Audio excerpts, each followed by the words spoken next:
ஓம் சாயீஸ்வராய வித்மஹே சத்யதேவாய தீமஹி தன்ன சர்வ பிரச்சோதயாத். அனைவருக்கும் சாய்ராம். பிரேம சாயி எப்போ வருவார்ங்கிற வீடியோ எதுக்காக அப்படின்னா, பலருக்கு சந்தேகம், குழப்பம். யாருக்குன்னு பார்த்தா சாய் பக்தர்களுக்கு பிரேம சாய் அவதாரத்தின் மேல ஒரு தடுமாற்றம் இருக்கு. 70% சாய் பக்தர்களுக்கு பிரேம சாயி நிச்சயமா வருவார் அப்படிங்கிற ஒரு நம்பிக்கை இருக்கு. ஏன் அப்படின்னா, அதற்கு முந்தைய அவதாரமான சத்யசாய் அவதாரம் பல இடங்கள்ல குறிப்பிட்டிருக்காரு. பிரேம சாய் அவதாரமா நான் அவதரிப்பேன் அப்படின்னு குறிப்பிட்டிருக்காரு. அதே போல அதை வைத்து நிறைய புத்தகங்களும் பதிவாகிருக்கு சுவாமி சொன்னது. இதனால அவங்களுக்கு ஒரு தெளிவான ஒரு நம்பிக்கை இருக்கு. ஆனா 25% சாய் பக்தர்களுக்கு என்னன்னா, எதுக்கு இப்ப பிரேம சாய் அவதாரம் சாய்ராம் வந்தா அப்புறம் பாத்துக்கலாம், சத்யசாய் அவதாரமே இருக்குங்கிற ஒரு மனநிலை இருக்கு. இதுல 5% சாய் பக்தர்களுக்கு சாய்ராம் பிரேம சாய் அவதாரம் ஒரு அவதாரமே கிடையாது, சத்யசாய் தான் பிரேமையினுடைய வடிவம், அதனாலதான் சத்யசாய் தான் பிரேம சாயி அப்படிங்கிற மாதிரி ஒரு மனநிலை இருக்கு. இப்போ இத்தனை வித்தியாசமான எண்ணங்கள், குழப்பங்கள், தடுமாற்றங்கள் இதெல்லாம் தெளிவுபடுத்தணுங்கிறதுக்காகவும் பொதுமக்கள் பாத்தீங்கன்னா அவங்களுக்கு பேசிக்க எதுவும் தெரியாதனால பல யூடியூப் சேனல்கள் என்ன பண்றாங்க, சாய்பாபா அப்படின்னு அவங்க பதிவு செய்யும் பொழுது புட்டுபர்த்திங்கிற பேரே அவங்களுக்கு சரியா சொல்ல வரல, ஆதாரமே இல்லாம இருக்கு, போதிய ரெஃபரன்ஸ் இல்ல. இப்படி இவங்க பேசும்போது பொதுமக்கள் என்ன நினைப்பாங்க, அதைத்தான் உண்மையை நம்புவாங்க. அந்த குழப்பத்துக்கெல்லாம் தெளிவடைய வைக்கிறதுக்காகவும், அது மட்டும் இல்ல, சாய்ராம் நான் தான் பிரேம சாய் அப்படின்னு ஒரு குரூப், சாய்ராம் நான் தான் பிரேம சாய் அப்படின்னு பல வீடியோக்கள் யூடியூப்ல வந்துட்டு இருக்கு. பொதுமக்கள் கொஞ்சம் குழப்பம் அடையலாம், அது கூட கொஞ்சம் எக்ஸ்கியூஸ் இருக்கு, அவங்களுக்கு தெரியாது எதுவுமே. ஆனா சாய் பக்தர்களே அதை நம்பி ஒருவேளை பிரேம சாயா இருக்குமோ அப்படின்னு சொல்லி நினைக்கிறாங்க. அதை தாண்டி அங்க போகிறது, இது மாதிரி பல குழப்பங்கள், பல தடுமாற்றங்கள் இதெல்லாம் இருக்கிறதுனால அதெல்லாம் தெளிவுபடுத்தணும். பிரேம சாய் அவதாரம் குறித்து தமிழ்ல ஒரு பதிவே இல்லை. அதற்காகவும் பாபா பல இடங்கள்ல பிரேம சாயை பத்தி குறிப்பிட்டிருக்காரு. பல புள்ளிகள் அதெல்லாம் இணைத்து ஒரு வரைபடமா இது பண்ணி என்னுடைய அனுபவம்ல இருந்து சாய் பக்தனாக என்னுடைய பார்வையாக இந்த பிரேம சாய் வீடியோ முன்வைக்கிறேன். வாங்க வீடியோக்குள்ள போலாம். நீங்களே கேட்குறீங்க, ஏன் கடவுள் உருவம் எடுக்கணும்? இந்த கேள்வி கேட்பவர்களுக்கே திருப்பி கேட்கிறேன், ஏன் கடவுள் முதல்ல உருவங்களை படைக்கணும்? சத்யசாயி தன்னுடைய அடுத்த அவதாரமான பிரேம சாயை குறித்து முதல்ல எங்க சொன்னாரு தெரியுமா? ஷிரடி சாயி சத்யசாயை பற்றி குறிப்பிட்டிருக்காரா அப்படின்னா குறிப்பிட்டிருக்காரு. சார் அப்படியா?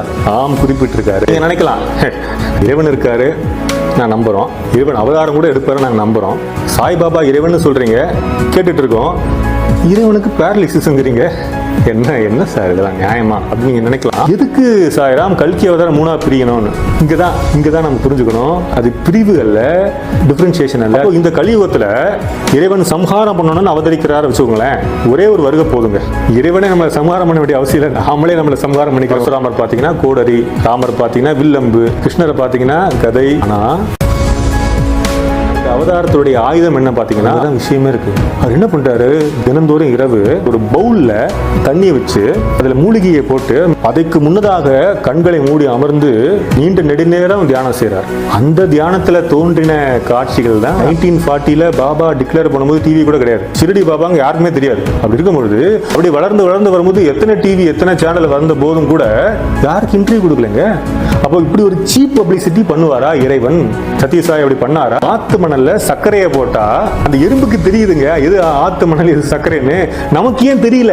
யார் கடவுளும் தெரியாதா? நடைமுறை ஆன்மீகமாக சொல்லிக் கொடுத்த சத்யசாய் பக்தர்களாக நாம இருக்கும்பொழுது நம்ம கண்ணு முன்னாடி நடக்குதுங்க அநியாயம். விபூதி தரேன், குங்குமம் தரேன். அப்ப விபூதி குங்குமம் கொடுக்கறது தான் பாபாவா? அப்ப விபூதி குங்குமம் எடுக்கிறதுனால தான் பாபான்னு நினைச்சீங்கன்னா அப்ப எந்த அளவுக்கு நாம இத்தனை வருட ஆன்மீகத்துல நம்ம என்ன புரிஞ்சு வச்சிருக்கோம்? சுவாமி 96 வருடங்கள் வரைக்கும் இருப்பாருன்னு சொன்னாரு. இப்போ 10 வருஷம் முன்னாடியே போயிட்டாரு சாய்ராம். ஏன் அப்படி பின்வாங்கிட்டாரு? அப்போ ஒரு வார்த்தை வலிக்கலையா? எவ்வளவுதான் ஏங்கி இருக்கு எனக்கு தெரியும் சொல்லும்போது நம்ம கண்ணுல இருந்து கண்ணீர் வரும் பாத்தீங்களா? அந்த கண்ணீருக்கு இந்த உலகமே ஏனே கிடையாது.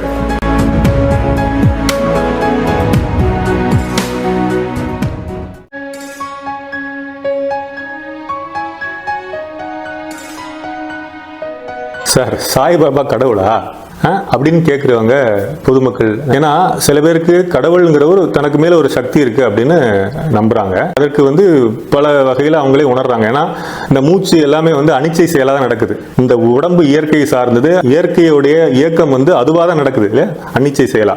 அப்ப ஏதோ ஒரு சக்தி இந்த உடம்பை இயக்குறதுன்னு முதல்ல அதான் புரிதல் வரும். அதற்கு பிறகு மனதை என்ன இயக்குறது அப்படின்னு நம்ம அதுக்கு அடுத்த லெவலில் போறோம். நம்ம நினைக்கிறது நடக்குது, சில பேர் நடக்காம போகுது. அப்போ நம்ம நினைச்சது ஏன் நடக்கல இந்த தடவை அப்படின்னு யோசிக்க வரும்போது ஏதோ ஒரு சக்தி நமக்கு மேலேயும் வந்து செயல்படுதுங்கிறது, அதை வச்சு இயற்கை சக்தி. ஏன்னா நாம இந்த மரங்களை படைக்கல, அருவியை படைக்கல, அப்ப ஏதோ ஒரு சக்தி இதை படைச்சிருக்குங்கிற அளவுக்கு மக்களுக்கு பரவலா நம்பிக்கை இருக்கு கடவுள் மேல. எல்லாரும் ஒரு ஏற்றுக்கிற ஒரு விஷயம் என்னன்னா கடவுளுக்கு உருவம் இல்லை அப்படின்னு. இதுதான் முதல் பாயிண்ட். ஆனா இதுவே முழுமையான அப்படி இல்லை. நீங்களே கேட்கறீங்க, ஏன் கடவுள் வந்து உருவம் எடுக்கணும்? இந்த கேள்வி கேட்பவர்களுக்கே திருப்பி கேட்கிறேன், ஏன் கடவுள் முதல்ல உருவங்களை படைக்கணும்? அவசியம் இல்லையே. எப்படி தான் உருவம் இல்லாம இருக்காரோ அதே போல தனக்குள் தான் நிறைந்திருக்கிற மாதிரி எல்லாம் அருவமாவே இருந்திருக்கலாமே. இல்ல, அவர் உருவங்களை படைக்க ஆரம்பிக்கிறார். அப்போ இறைவன் படைத்த உருவம் கடைசி உருவம் தான் மனுஷன் எவல்யூஷன்ல. அப்போ அவன் தடுமாறுகிற போது, அப்போ அருவமாக இருக்கிற இறைவன் வந்து வெறும் வார்த்தை மட்டும் பத்தாது, நாமளே வந்து வாழ்ந்து காமிச்சாதான் அவனுக்கு புரிய வைக்க முடியும், இந்த டியூஷன் எடுக்கிற மாதிரிங்கிறதுனால இறைவன் வந்து உருவமாக வரவேண்டிய கட்டாயத்துக்கு தள்ளப்படுகிறார். அதற்கு காரணம் இறைவன் இல்ல, நாம தான். அப்ப ஏன் இறைவன் உருவம் எடுக்கணும்னா நமக்காக அவர் உருவம் எடுத்து வர வேண்டி இருக்கு. இதுதான் அந்த அவதாரங்களுடைய கோட்பாடு. அவதாரம்னா இறங்கி வருதல் அர்த்தம். பொதுமக்களுக்கு புரியறதுக்காக சொல்றேன். இன்னொன்னு புரிஞ்சுக்கணும், இந்த உருவங்களை படைத்த இறைவனால் உருவம் எடுக்கவும் முடியும்ங்கிறத உணரணும். உருவங்களை படைக்கிறவனால் உருவம் எடுக்க முடியாதா? அப்ப அந்த சர்வ வல்லமை உள்ள இறைவன் கண்டிப்பாக உருவம் எடுக்க முடியும்ங்கிற ஒரு தெளிவுக்கு எல்லாரும் வந்துடணும். இதுல சாய் அவதாரம் பக்தர்களுக்கு தெரியும். சாய் அவதாரம்னா ஷிரடி சாய், சத்ய சாய், பிரேம சாய். சில பேருக்கு ஷிரடி சாயுடைய உருவம் ரொம்ப பிடிக்கும், சில பேருக்கு சத்ய சாய் உருவம் ரொம்ப பிடிக்கும். வர இருக்கிறது பிரேம சாய். இப்படி இருக்கும் பொழுது சத்ய சாய் தன்னுடைய அடுத்த அவதாரமான பிரேம சாயை குறித்து முதல்ல எங்க சொன்னாரு தெரியுமா? இன்று நேற்று அல்ல, 1940 பதிவு பண்ணியிருக்காரு. லேட் 40ஸ்ல இப்போ பிரசாந்தி நிலையம் இருக்கு, ஆசிரமம் தெரியும், எல்லாருக்குமே தெரிஞ்சிருக்கு. இதற்கு முந்தைய ஆசிரமம் தான் பாத மந்திரம் அப்படின்னு பேர். ரொம்ப சின்னதா இருக்கும், ரொம்ப பக்தர்களுடைய எண்ணிக்கையே குறைவாகத்தான் இருக்கும். அப்பவே அதை பத்தி பதிவு பண்ணியிருக்காரு. அதை வந்து கருணாம்பா ராமமூர்த்தின்னு அந்த அம்மா அவங்க கூட இருந்தாங்க இப்போ சின்ன வயசுல, அவங்க டைரியில வந்து குறிப்பிட்டிருந்தாங்க. இதெல்லாம் என்னெல்லாம் நிகழ்வுகள் இருக்கோ அவங்கெல்லாம் வந்து, அவங்க ஒரு நூலாசிரியர் கிடையாது, நிறைய புத்தகங்கள் எழுதியவர்கள் கிடையாது. அவங்க வந்து அந்த நேரத்துல சுவாமியோட பாபாவோட இருந்த காலகட்டங்களை பதிவு பண்றாங்க டைரியில. அதைத்தான் பிற்காலத்துல புத்தகமா வெளியிடுறாங்க. அதுதான் சத்யசாய் ஆனந்ததாய் புத்தகம். அதுல சாப்டர் 9ல சாய் ட்ரினிட்டி அப்படிங்கிற சாப்டர் பேரு. பக்கம் 62, 63ல மிக விவரிப்பா விளக்கமா வந்து சுவாமி வந்து அவதாரங்கள், சாய் அவதாரத்தை பத்தி விவரிக்கிறாரு. இதுதான் முதலாக பாபா பாத மந்திரத்துல குறிப்பிட்ட பக்தர்களுக்கு பதிவு செய்தது. சரி, பாபா வந்து பிரேமசாய் அவதாரத்தை பத்தி அதுல சொல்லியிருக்காரு. அப்போ இந்த பிரேமசாயிங்கிற பேர் நம்ம வைக்கல, கற்பனை இல்லை. இதை குறிப்பிட்டது சத்யசாய் அவதாரம், நாம இல்ல. அது தெளிவு இருக்கு, அதுக்கு ஆதாரம் இருக்கு இந்த புத்தகம். இப்போ ஷிரடி சாயி சத்யசாயை பற்றி குறிப்பிட்டிருக்காரா அப்படின்னு ஒரு கேள்வி எழலாம். ஏன்னா ஷிரடி சாய் தான் சாய் அவதாரத்துடைய ஆரம்பம், பிள்ளையார் சொல்லி அப்படிதான் குறிப்பிட்டிருக்காரு. என்ன சார் அப்படியா? ஆம், குறிப்பிட்டிருக்காரு. உங்களுக்கு எல்லாருமே தெரியும், ஷிரடி சாய் சத்சரிதம் இருக்கு. இந்த வேழன்லேருந்து ஆரம்பிச்சு வேழன் வரைக்கும் அந்த வழிபாடு பண்ணுவோம். அதை எழுதியது வந்து கோவிந்த்ராவ் ரகுநாத் தாபோல்கர் என்கிற ஹேமத் பந்த். அவர் தான் அந்த புத்தகம் வந்து எழுதுறாரு. இது வந்து அவர் கண்ணால பார்த்து, எப்பவுமே பக்தர்கள் அப்படிதான் கண்ணால பார்த்து பதிவு செய்ததை ஒரு டைரியில குறிப்பிட்டு அதுக்கு பிறகு புத்தகம் ஆக்குறாரு. ஷிரடி பாபா அந்த காலத்துல இப்போ பக்தர்கள் ரொம்ப குறைவு. இப்போ பாத மந்திரத்திலும் சொன்னேன் இல்லையா, அந்த பக்தர்களை விட குறைவாக தான் இருந்தாங்க ஷிரடி அவதாரத்துல. அதுல இவர் இருந்திருக்காரு. அப்படி இருக்கும்போது பாபா கூடியிருந்தவங்களுக்கு முன்னாடி என்ன சொல்றாருன்னா, நான் 8 வருடம் கடந்து சத்தியம் என்கிற பெயரில் மதராஸ் மாகாணத்துல நான் அவதரிப்பேன் அப்படி சொல்றாரு. நீ போய் குறிச்சுக்கோ அப்படிங்கிறாரு. அந்த பக்தர் அதை வந்து அப்படியே அப்புறம் குறிச்சுக்கலாம் அப்படி சொல்லி அதை விட்டுட்டதுனால இதெல்லாம் ஒரு சிக்கல். என்ன அப்படின்னா, அவருக்கு அந்த புத்தகம் வந்து எல்லாம் கம்பைல் பண்றாரு, அங்கங்க எழுதி வச்சதெல்லாம் கம்பைல் பண்ணி புத்தகமா கொண்டு வரும்போது ஷிரடி பாபா 8ன்னு சொன்னாரு. ஒருவேளை அது வந்து 8 வயதா இருக்குமோ, இல்ல 8 வருஷமா அவருக்கு உள்ளே குழம்பிக்கிறாரு, வயதும் ஆகிவிட்டது அவருக்கு. அப்படி இருக்கும் பொழுது என்ன பதிவு பண்றாருன்னா, ஷிரடி சாய் சத்சரிதத்துல 8 வயது பாலகனாக வருவார். அந்த அத்தியாயம் வந்து 43, 44 பக்கம் 409ல பதிவாயிருக்கு. நீங்க யோசிக்கலாம், ஷிரடி பாபா பக்தர்கள் நிறைய இருக்காங்க உலகம் முழுக்க, உங்களுக்கு தெரியும். இங்கேயாவது 8 வயது பாலகனா வந்தாரா ஷிரடி பாபா? அப்படியே டக்குன்னு 8 வயது பாலகனா வந்து எல்லாரும் காட்சி கொடுத்து அங்கேயே இருந்து ஷிரடியில் அப்படி இருந்தாரா? ஏதாவது கேள்விப்பட்டிருக்குமா? அந்த புத்தகத்துக்கு பிறகு ஏதாவது பதிவு இருக்கா? இல்லை. அப்போ 1918ல ஷிரடி பாபா சமாதி ஆகிறார், எல்லாருக்கும் தெரியும். 8 வருடம் கடந்து 1926ல சத்யசாய் அவதரிக்கிறார். அந்த 8 தான் அவர் வந்து ஷிரடி பாபா குறிப்பிட்டிருக்காரு. ஆனா இவர் அதை 8 வயதுன்னு சொல்லி இந்த கன்ஃபியூஷனே இருக்கக்கூடாதுங்கிறதுக்காக அடுத்ததாக வந்த சத்யசாய் அவதாரம் வந்து மிக தெளிவாக பல இடங்கள்ல பிரேமசாய் அவதாரம் குறித்து பகிர்ந்து இருக்காரு. இதை நம்ம தெளிவா நம்ம புரிஞ்சுக்கணும். இப்ப சத்யசாய் அவதாரம் பாத மந்திரத்துல ஒரு குறிப்பிட்ட பக்தர்கள் தான் சொல்றாரு பிரேமசாய் அவதாரம் பற்றி. எல்லா 3 சாய் அவதாரம் பற்றியும் சொல்றாரு. நம்ம ஒவ்வொன்றா பார்க்க போறோம். இதுல பொதுவெளியில எப்ப சொன்னாரு சத்யசாய் அவதாரம் தன்னுடைய 3 அவதாரத்தை பற்றி அப்படி பார்த்தா அது ஒரு மிகப்பெரிய சுவாரஸ்யம். 6 ஜூலை 1963 ஆண்டு அந்த ஒரு வாரம் 29 ஜூன்ல இருந்து பாபாவுக்கு பேரலிசிஸ் ஒரு பக்கமா. அப்படி இருக்கும் பொழுது பக்தரெல்லாம் பதபதிக்கிறாங்க. ஏன்னா 2 தடவை தரிசனம் பார்த்தாலே ஆனந்தமா இருக்கும். நிறைய பேர் இங்க பாக்குறவங்க இந்த வீடியோ பாக்குறவங்க தரிசனம் பார்த்துட்டீங்கல்ல, எப்படி இருக்கும் சுவாமியோட தரிசனம்? எண்ணங்களே மறந்து போய் அப்படியே லயிச்சு போயிருப்போம். பெர்சனல் எக்ஸ்பீரியன்ஸ், அது லைவ்லி எக்ஸ்பீரியன்ஸ் இல்ல. அதான் தரிசனமே இல்ல, ஒரு வாரம் அப்படி பதைப்படைக்கிறாங்க. என்னாச்சு தெரியல.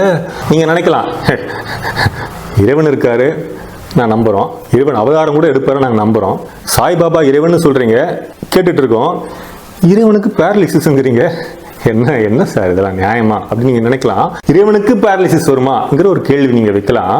நீங்க ஒண்ணு புரிஞ்சுக்கணும். ஒரு பேருண்மையை மனுஷங்கிட்ட இறைவன் சொல்லும் பொழுது மனுஷனுக்கு ஒரு சூழ்நிலை ஏற்படுத்துறாரு. எல்லா நிலத்திலையுமா விதை வளர்ந்துருது இல்ல. அந்த நிலம் பக்குவமா ஆகுவதற்கு ஒரு சூழலை ஏற்படுத்துறாரு. முன்னாடியே விஷ்ணு தசாவதாரங்கள் எடுக்கும்போது கிருஷ்ணாவதாரத்துல அந்த சூழ்நிலை ஏற்படுத்துறாரு. எப்படின்னு பாத்தீங்கன்னா, போர்க்களம், அர்ஜுனர் கிருஷ்ணர்.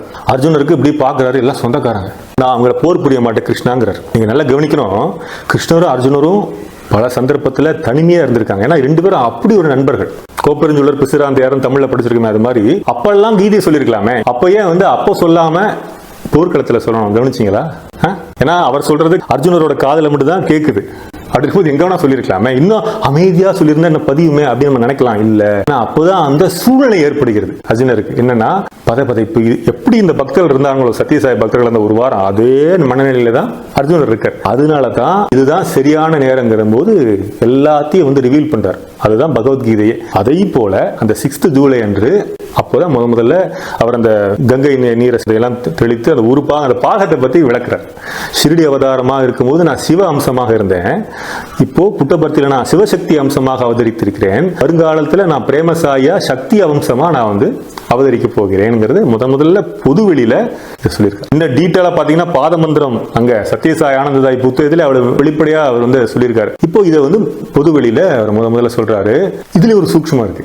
ஏன்னா பாபா ஒரு சேரார் அப்படின்னா அந்த நாள் அவ்வளவு சூட்சமா இருக்கும். அந்த நேர துல்லியம்ங்கிறது பல பக்தர்களோட பர்சனல் எக்ஸ்பீரியன்ஸ். அது இதுல பாத்தீங்கன்னா வசுதேவ சுதம் தேவம் கம்ச சாணூரமர்தனம் தேவகி பரமானந்தம் கிருஷ்ணம் வந்தே ஜெகத்குருங்கிறோம். இப்ப கிருஷ்ண பரமாத்மா தான் முதல் ஜெகத்குரு. அப்படி இருக்கும் பொழுது ஏன் அப்படின்னா கீதையை உபதேசம் பண்ணனாலதான் ஜெகத்குரு. அதே குரு பூர்ணிமா எப்படி இவர் குரு ஸ்தானத்துல இருந்து உபதேசம் பண்ணாரோ அதே 6 ஜூலை அது என்ன 1963 குரு பூர்ணிமா என்று தான் சொல்றார் இந்த உபதேசத்தையே. அப்பதான் அந்த பதைவதெல்லாம் நீங்க அப்படியே ஆன்மா அவரை அப்படியே அப்பிக் கொள்கிறது அந்த சத்தியம். அதனாலதான் அந்த பேரலிசிஸ் எல்லாமே லீலா நாடகம். என்ன நீங்க இப்போ நாடகங்கிறீங்க லீலாங்கிறீங்க. கம்பரே சொல்லியிருக்காரு, உலகம் யாவையும் தாமுல வாக்களும் நிலை பெறுத்தலும் நீக்கலும் நீங்களா அழகிலா விளையாட்டுடையார் அவர் தலைவர் அன்னவருக்கே சரண் நாங்களேங்கிறார். அழகிலா விளையாட்டு தான் லீலா. தமிழ்ல கம்பர் அப்படி சொல்றாரு. ஆக இந்த லீலையை ஏற்படுத்தி தான் மனுஷனுக்கு கடவுள் பேருண்மையை பேர் அனுபவத்தை ஏற்படுத்துறாரு. அப்ப இதுதான் முதலாக புதுவெளியில பாபா பதிவு செய்தது. இப்போ 3 அவதாரம் ஷிரடி சாய், சத்யசாய், பிரேமசாய்.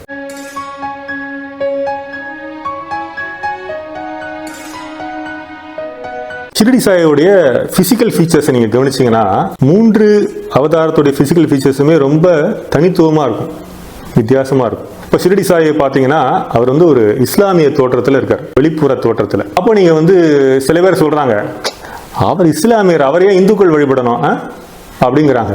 அவர் தான் முதல்ல இஸ்லாமியர்களுக்கும் இந்துக்களுக்குமான இணைப்பு பாலமாக இருக்காரு. இதுவும் ஷிரடி சாய் சச்சரிதத்துல இருக்கு.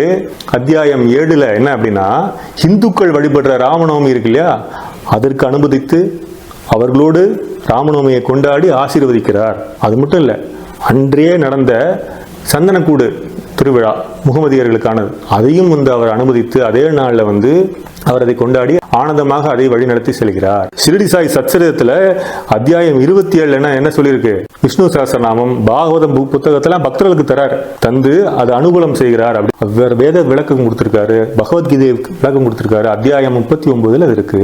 ஷிரடி பாபா மதம் கடந்தவர், எல்லா மதத்துக்கும் சமமானவர். அதனாலதான் அவருடைய நீங்க வெளிப்புற ரூபம் பாத்தீங்கன்னா அது ஒரு இஸ்லாமியரா இருக்கும். நல்ல கவனிங்க, தலைமுடிய மறைத்திருப்பார். அப்படியே ஒரு குல்லா கூட போட்டிருக்கலாமே, ஏன் போடல? அப்போ அது ஒரு சூக்ஷ்மம் இருக்கு அதுல. அதே போல மசூதியில விளக்கேற்றிக்கிறார். இதை விடவா மத நல்லிணக்கத்துக்கு ஒரு உதாரணமா சொல்ல முடியும்? மத நல்லிணக்கத்திற்கான பிள்ளையார் சுழியே ஷிரடி பாபா தான். அது ரொம்ப ஏழ்மையா எளிமையா இருக்காரு. அது ரொம்ப எல்லாருக்கும் பிடிச்சிருக்கு இல்லையா? கரெக்டா நான் சொல்றது? எல்லாருக்கும் பிடிக்கும், ஏழ்மைதான். ஆஹா அப்படி இருக்காரு. பல பேர் அவரை யோகின்னு நினைச்சிருக்காங்க, மகான் நினைச்சிருக்காங்க. சச்சரிதத்துல பல குணங்களை பதிவு பண்றாங்க. அதுல இறுதியா அவர் பரபிரம்மம் அப்படின்னு பதிவு பண்றாங்க. அப்போ சாக்ஷாத் கடவுள் அப்படின்னு அந்த நூலாசிரியர் ஹேமத் பந்த் பதிவு பண்றாரு. அவர் நினைச்சிருந்தா பட்டு வேட்டி பட்டு சட்டையிலேயே இருந்திருக்கலாம் ஷிரடியில. ஏன் இல்லை அப்படின்னா, ஏன்னா அவதாரம்ங்கிறதே மனிதனாக வாழ்ந்து எப்படி வாழணுங்கிறத வாழ்ந்து காண்பிப்பது, வெறும் வாய்மொழி அல்ல. அப்படி இருக்கும் பொழுது பட்டு சட்டையெல்லாம் போட்டிருந்தா மக்களோடு மக்களாக இணைந்து இருக்க முடியாது. ஷிரடி கிராமத்துல எல்லாரும் ஏழ்மையா எளிமையா இருந்தவங்க. அதுல பெரும்பாலானவர்கள் இஸ்லாமியர்கள். அதனாலதான் அந்த இஸ்லாமிய தோற்றமே, அதுதான் ஆரம்பம். முடி மறைத்திருக்காரு, ஞாபகம் வச்சுக்கோங்க. அடுத்தது சத்யசாய் அவதாரம். இந்த முடி மறைத்திருக்கிறது, அப்படி முடி இப்படி திறக்கிறார். தலைகீழா குழந்தை பிறக்கும், பொதுவாக உங்களுக்கு தெரியும். அப்ப அந்த தலைமுடியை கூட, குழந்தையோட தலைமுடி கூட வேர் அப்படிம்பாங்க. அப்போ ஷிரடி அவதாரத்துல வேற மறைச்சிருக்காரு, சத்யசாய் அவதாரத்துல வேற திறக்கிறார். அது என்ன வேர் அப்படின்னா சொல்லுவாங்க தெரியுமா? ரிஷி மூலம், நதி மூலம். அதை மறைத்து வைத்திருந்தார். ஷிரடி பாபாவுடைய பிறப்பு பற்றியோ தாய் தந்தை பற்றியோ எந்த ஊரு அவதரிச்சார்னா அவர் சொல்லவே இல்லை. அப்படி இருக்கும்பொழுது முதலாக மீண்டும் ஷிரடி பாபா சத்யசாய் பாபா அவதரித்த பிறகுதான் முதல்ல சொல்றார், நான் மகாராஷ்டிரால பத்ரி கிராமத்துல அவதரித்தேன். என்னுடைய தாயாருடைய பெயர் தேவகிரி அம்மா. அவங்க பார்வதி பக்தை, அப்பா சிவபக்தர். ஷிரடி பாபா அந்தனர் குலத்தில் பிறந்தவர். இப்படிலாம் அந்த அவதாரத்தை பற்றி எல்லாம் நிகழ்வு ஒவ்வொரு நொடியும் அதை விளக்குறார். அப்போ அதுதான் முடி திறத்தல். அந்த வேற அவர் திறக்கிறார். இதுல இந்த கேசத்தை பத்தி சொல்லணும்னா, இதை போல ஒரு கேசம் உலகத்துல யாருக்குமே கிடையாது. ஆஃப்ரோ ஹேர் ஸ்டைல் அதெல்லாம் நாங்க பார்த்திருக்கோம் அப்படின்னு நீங்க சொல்லலாம். சில செலிபிரிட்டிஸ் அப்படி சுருட்ட முடி உள்ளவங்க வச்சிருப்பாங்க. நீங்க நல்லா உத்து பாருங்க, ரொம்ப கனமா இருக்கும் அந்த தலைமுடி பார்த்தா. அது ஒரு 10-15 வருடம் தான் அந்த தலைமுடியை மெயின்டைன் பண்ண முடியும். இப்போ சத்யசாய் அவதாரத்தை பாத்தீங்கன்னா அந்த பௌதிகமா இருந்த கடைசி நொடி வரைக்கும் அதை அப்படியே மெயின்டைன் பண்ணாரு. அந்த முடியோட ஷேப் எப்படி இருந்தது? ஆரா ஒளிவட்டமா இருக்கு. அப்படி ஒளிவட்டமா அந்த மாதிரியான ஒரு கேசம் வைத்த யாரையுமே நம்ம பார்க்க முடியாது. அப்போ சத்யசாய் அவதாரத்தினுடைய ஆடையை பாத்தீங்கன்னா அது துறவினுடைய அடையாளம். தியாகம், துறவு, நெருப்பினுடைய நிறம் அதுதான் அணிஞ்சிருந்தாரு. அதுல அவருடைய கன்னத்து மச்சம் ரொம்ப ஹைலைட்டட். அது கலியுகத்தினுடைய முடிவா, முற்றுப்புள்ளியா நம்ம அதை பார்க்கலாம். ஏன் அப்படின்னா கிருஷ்ணாவதாரம் கலியுகத்தினுடைய ஆரம்பமும் துவாபர யுகத்தினுடைய முடிவிலும் இடைப்பட்டதுதான் கிருஷ்ணாவதாரம். சாய் அவதாரங்கிறது கலியுகத்தினுடைய முடிவு, சத்திய யுகத்தினுடைய ஆரம்பம். அப்படிதான் நம்ம மச்சத்தை முற்றுப்புள்ளியா பார்க்கலாம். அதோட கீழே இருக்கிற உதடு சத்தியயுகத்தினுடைய வசந்தமா வரவேற்பா நம்ம பார்க்க முடியும். அது மாதிரி ஒரு ரூபம் இதற்கு முன்னதாகவும் இல்லை, இதுக்கு அப்புறமும் கிடையாது. கோபுரம் கேட்டுங்கிறோம், பாத மந்திரம்னு சொல்லியிருந்தோம், சனாதன சாரதிங்கிறார். அப்போ எல்லாமே என்ன? சனாதன தர்மம், அதாவது இந்து மதத்தினுடைய அடையாளமா புற தோற்றத்தில் இருக்கார். 3 அவதாரமே 3 மதத்துக்கு உரியவர் தான். எல்லாமே இந்து மதத்தினுடைய அடையாளமா இருக்கு. ஆக ஷிரடி சாய் இஸ்லாமிய வடிவமாக புறத்தோற்றம், சத்யசாய் சனாதன தர்மம் இந்து மதத்தினுடைய புறத்தோற்றம், பிரேமசாய் இயேசு கிறிஸ்துவனுடைய புறத்தோற்றம். உனக்கு தெரியும் அப்படி நீங்க கேட்கலாம் பொதுமக்கள். எப்படின்னா முதலாக சத்யசாய் அவதாரம் தன்னுடைய அடுத்த அவதாரத்தினுடைய உருவத்தை யார்கிட்ட காமிச்சார் தெரியுமா? அதான் சுவாரஸ்யம். அது டாக்டர் ஜான் இஸ்லாம் அப்படிங்கிற ஒரு வெளிநாட்டவருக்கு அவர் காமிக்கிறார். சாய் பக்தர்கள் நிறைய பேர் தெரிஞ்சிருக்கு. எத்தனையோ ஆத்மார்த்தமான பக்தர்கள் இருக்கும் பொழுது ஏன் இவர்கிட்ட மட்டும் பாபா அந்த பிரேமசாய் உருவத்தை காமிக்கிறோம்? ஏன்னா அவர் ஒரு கிறிஸ்துவர். அடிப்படையில் இயேசு கிறிஸ்துவருடைய பக்தர். டாக்டர் ஜான் இஸ்லாமுக்கு பாபா இயேசுநாதருடைய சிலுவை, எந்த சிலுவையில இயேசுநாதரை அறைந்தார்களோ 2000 வருஷம் முன்னாடி அதை தராரு. இதெல்லாம் நடக்கிற கதையா அப்படி நீங்க கேட்கலாம். அதற்கு ஆல்பர்ட் ஐன்ஸ்டைனே விளக்கம் அளிக்கிறார். E = mc². ஈனா என்ன? எனர்ஜி, சக்தி. எம்னா மேட்டர், எம்னா வஸ்து, பொருள். சிங்கிறது லைட்டோடைய வேகம், ஒளியினுடைய வேகம். அது நம்ம கால பரிமாணமும் எடுத்துக்கலாம். அதான் சயின்ஸே. சயின்ஸ் படி சொன்னாதான் உங்களுக்கு நம்பிக்கை இருக்கும் இல்லையா? அப்படி இருக்கும்பொழுது காலத்தையும் சக்தியும் தனக்குள்ள வைத்திருப்பவர் தான் ஓம் ஸ்ரீ சாய் காலாய நமக, ஓம் ஸ்ரீ சாய் காலாதீதாய நமக நம்ம அஷ்டோத்திரத்தை சொல்றோமே. அதனால தனக்குள்ளே வைத்திருப்பவரால எந்த பொருளையும் உருவாக்க முடியும், எந்த பொருளையும் இன்னொரு பொருளாக உருவம் மாற்றி அமைக்க முடியும். அதனாலதான் அது உருவாக்குறதுக்கு அது மட்டும் கொஞ்சம் நேரமாச்சினார். ஏன்னா 2000 வருஷத்துக்கு முன்னாடி உள்ள சிலுவையினுடைய மரங்கள்லாம் உதிர்ந்து போயிருக்கும் இல்லையா? அதனுடைய வஸ்துவெல்லாம் எடுத்து சேகரித்து அவருக்கு இதெல்லாம் ஏன் சொல்றேன் அப்படின்னா, இந்த இயேசு கிறிஸ்துவனுடைய சிலுவையை தந்த பிறகுதான் பிரேமசாயினுடைய உருவம் பதித்த கணையாழியை அவர் தராரு. அப்படியா அப்படி நீங்க கேட்டீங்கன்னா ஆமா. பாபா அவருக்கு ஒரு மோதிரம் கொடுக்கிறார். ஜான் இஸ்லாமுக்கு அப்படி ஊதுறார். பார்த்தா இதுதான் என்னுடைய அடுத்த அவதாரமான பிரேமசாய் உருவம்ங்கிறார். அப்படியே இஸ்லாம் அப்படியே ஆச்சரியப்படுறாரு, பார்க்குறாரு. அந்த மோதிரத்தில் என்ன விசேஷம்னா அந்த மோதிரம் தினசரி வளர்கிறது. இப்போதான் அது ஃபார்ம் ஆகிட்டு இருக்குங்கிறார் பாபா. அந்த உருவம் தான் இப்போது நமக்கு கண் முன்னாலே இருக்கு. அதுதான் வந்து இயேசுநாதருடைய வடிவம். அதனுடைய ப்ரூஃபா ஜான் இஸ்லாம் வந்து நிறைய புத்தகங்கள் எழுதியிருக்காரு. அதில் மிக முக்கியமான புத்தகமாக மை பாபா அண்ட் ஐ என்ற புத்தகத்தில் சாப்டர் பிரேமசாய் அண்ட் 3 rings, இதில் பேஜ் நம்பர் 54, 55, 56ல இந்த மோதிரத்தை பற்றி மிக விளக்கமா விழாவாரியா அவர் வந்து அதில் பதிவு பண்றாரு. அதை வித்து தான் முதல்ல பிரேமசாய் வந்து இயேசு கிறிஸ்து மாதிரியா இருக்காரு, அப்படி ஆச்சரியம், உலகத்துக்கே ஆச்சரியமா இருந்தது. அப்பதான் அதுவும் என்ன, இயேசு பக்தருக்கே, வெளிநாட்டு கிறிஸ்துவருக்கே வழங்குறாரு. அதான் பாபா என்ன செய்தாலும் அதுல ஒரு உள்ளர்த்தம் இருக்கு, அதுதான் நம்ம புரிஞ்சுக்கணும் மூலமா. அப்போ 3 முக்கிய மதங்களுடைய புற அடையாளமா இந்த சாய், 3 அவதார சாய் இருக்காங்க. ஏன் அப்படி இருக்கணும்? அப்போ இந்த உலகத்தை எடுத்துக்கொண்டீர்களா, முதல் மதம் எது அப்படின்னா சனாதன தர்மம். ஏன்னா பேரே இல்லை, சனாதனம்னா தொன்மையான, மிக நீண்ட, பறந்து விரிந்த, அனைவரையும் அரவணைக்கக்கூடியதான் சனாதனத்தோட அர்த்தமே. எல்லாரும் புரிஞ்சுக்கணும். அப்படி இருக்கும் பொழுது இப்போ உலகத்தினுடைய நம்பர் 1 ரிலீஜன் அப்படின்னா எதை வச்சு அப்படின்னா பாப்புலேஷன் வச்சு பார்த்தா 2024 இயருடைய அந்த வேர்ல்ட் ரிலீஜியஸ் ஸ்டாட்டிஸ்டிக் எடுத்துக்கொண்டு அதில் பார்ப்பீங்க. அதுல வந்து முதல்ல இருக்கிறது என்ன, நம்பர் 1 பாப்புலேஷன் கிறிஸ்டியானிட்டி. ஆகவே தான் பிரேமசாய் அவதாரம் வந்து கிறிஸ்துவனுடைய வடிவமாக இதுல வந்து இருக்கார். அப்படி இருக்கும் பொழுது அப்ப ஏதோ ஒரு மிகப்பெரிய ஒரு திட்டம் இருக்குமா இறைவனுக்கு? நிச்சயமா இருக்கு. அதை நம்ம இந்த நேரம் உணரணும். அப்படி இருக்கும் பொழுது இந்த மிக முக்கியமான மதங்கள்னா நம்பர் 1 பாப்புலேஷன் கிறிஸ்டியன் பார்த்துட்டோம். அடுத்தது இஸ்லாம், இந்து மதம். அப்போ 3மே இறைவனுடைய வருகையை பற்றி குறிப்பிட்டிருக்கா பார்த்தா ஆச்சரியகரமா வேற வேற பேர்ல குறிப்பிட்டிருக்காங்களே தவிர அவங்க குறிப்பிட்டது எல்லாமே இறைவன் மீண்டும் வருவார்ங்கிறத மிக ஆழமா ஒவ்வொரு மதத்தினரும் நம்புறாங்க.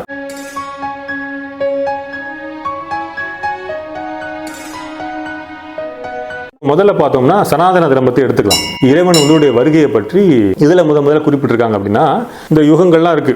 இதுல வந்து கலியுகம் தான் கடைசி யுகம், அதுக்கு பிறகு கிருதயுகம் திருப்பி ஆரம்பிக்கும். முதல்ல இந்த கிருதயுகத்தை தான் சத்தியயுகம் நம்ம சொல்றோம். இந்த கலியுகத்துல கல்கி அவதாரம் வருவார் அப்படின்னு இந்துக்கள் நம்புறாங்க. எதுல இருக்கு அப்படின்னா வேதவியாசர் காலத்துல புராண சம்ஹிதை அப்படின்னு ஒண்ணு வந்து எழுதுறாரு. அந்த இதுல அதுக்குள்ளதான் வருகிறது பல புராணங்கள். அது ஒரு புராணம் தான் கல்கி புராணம். இந்த கல்கி புராணத்துல தான் கல்கி அவதாரத்தை பத்தி குறிப்பு இருக்கு. பாலா தண்டா தஹ் புக்த் ஷிதி ஷோ பக்த் சாஸ்வத். சாஸ்வதம்னா நிரந்தரம்.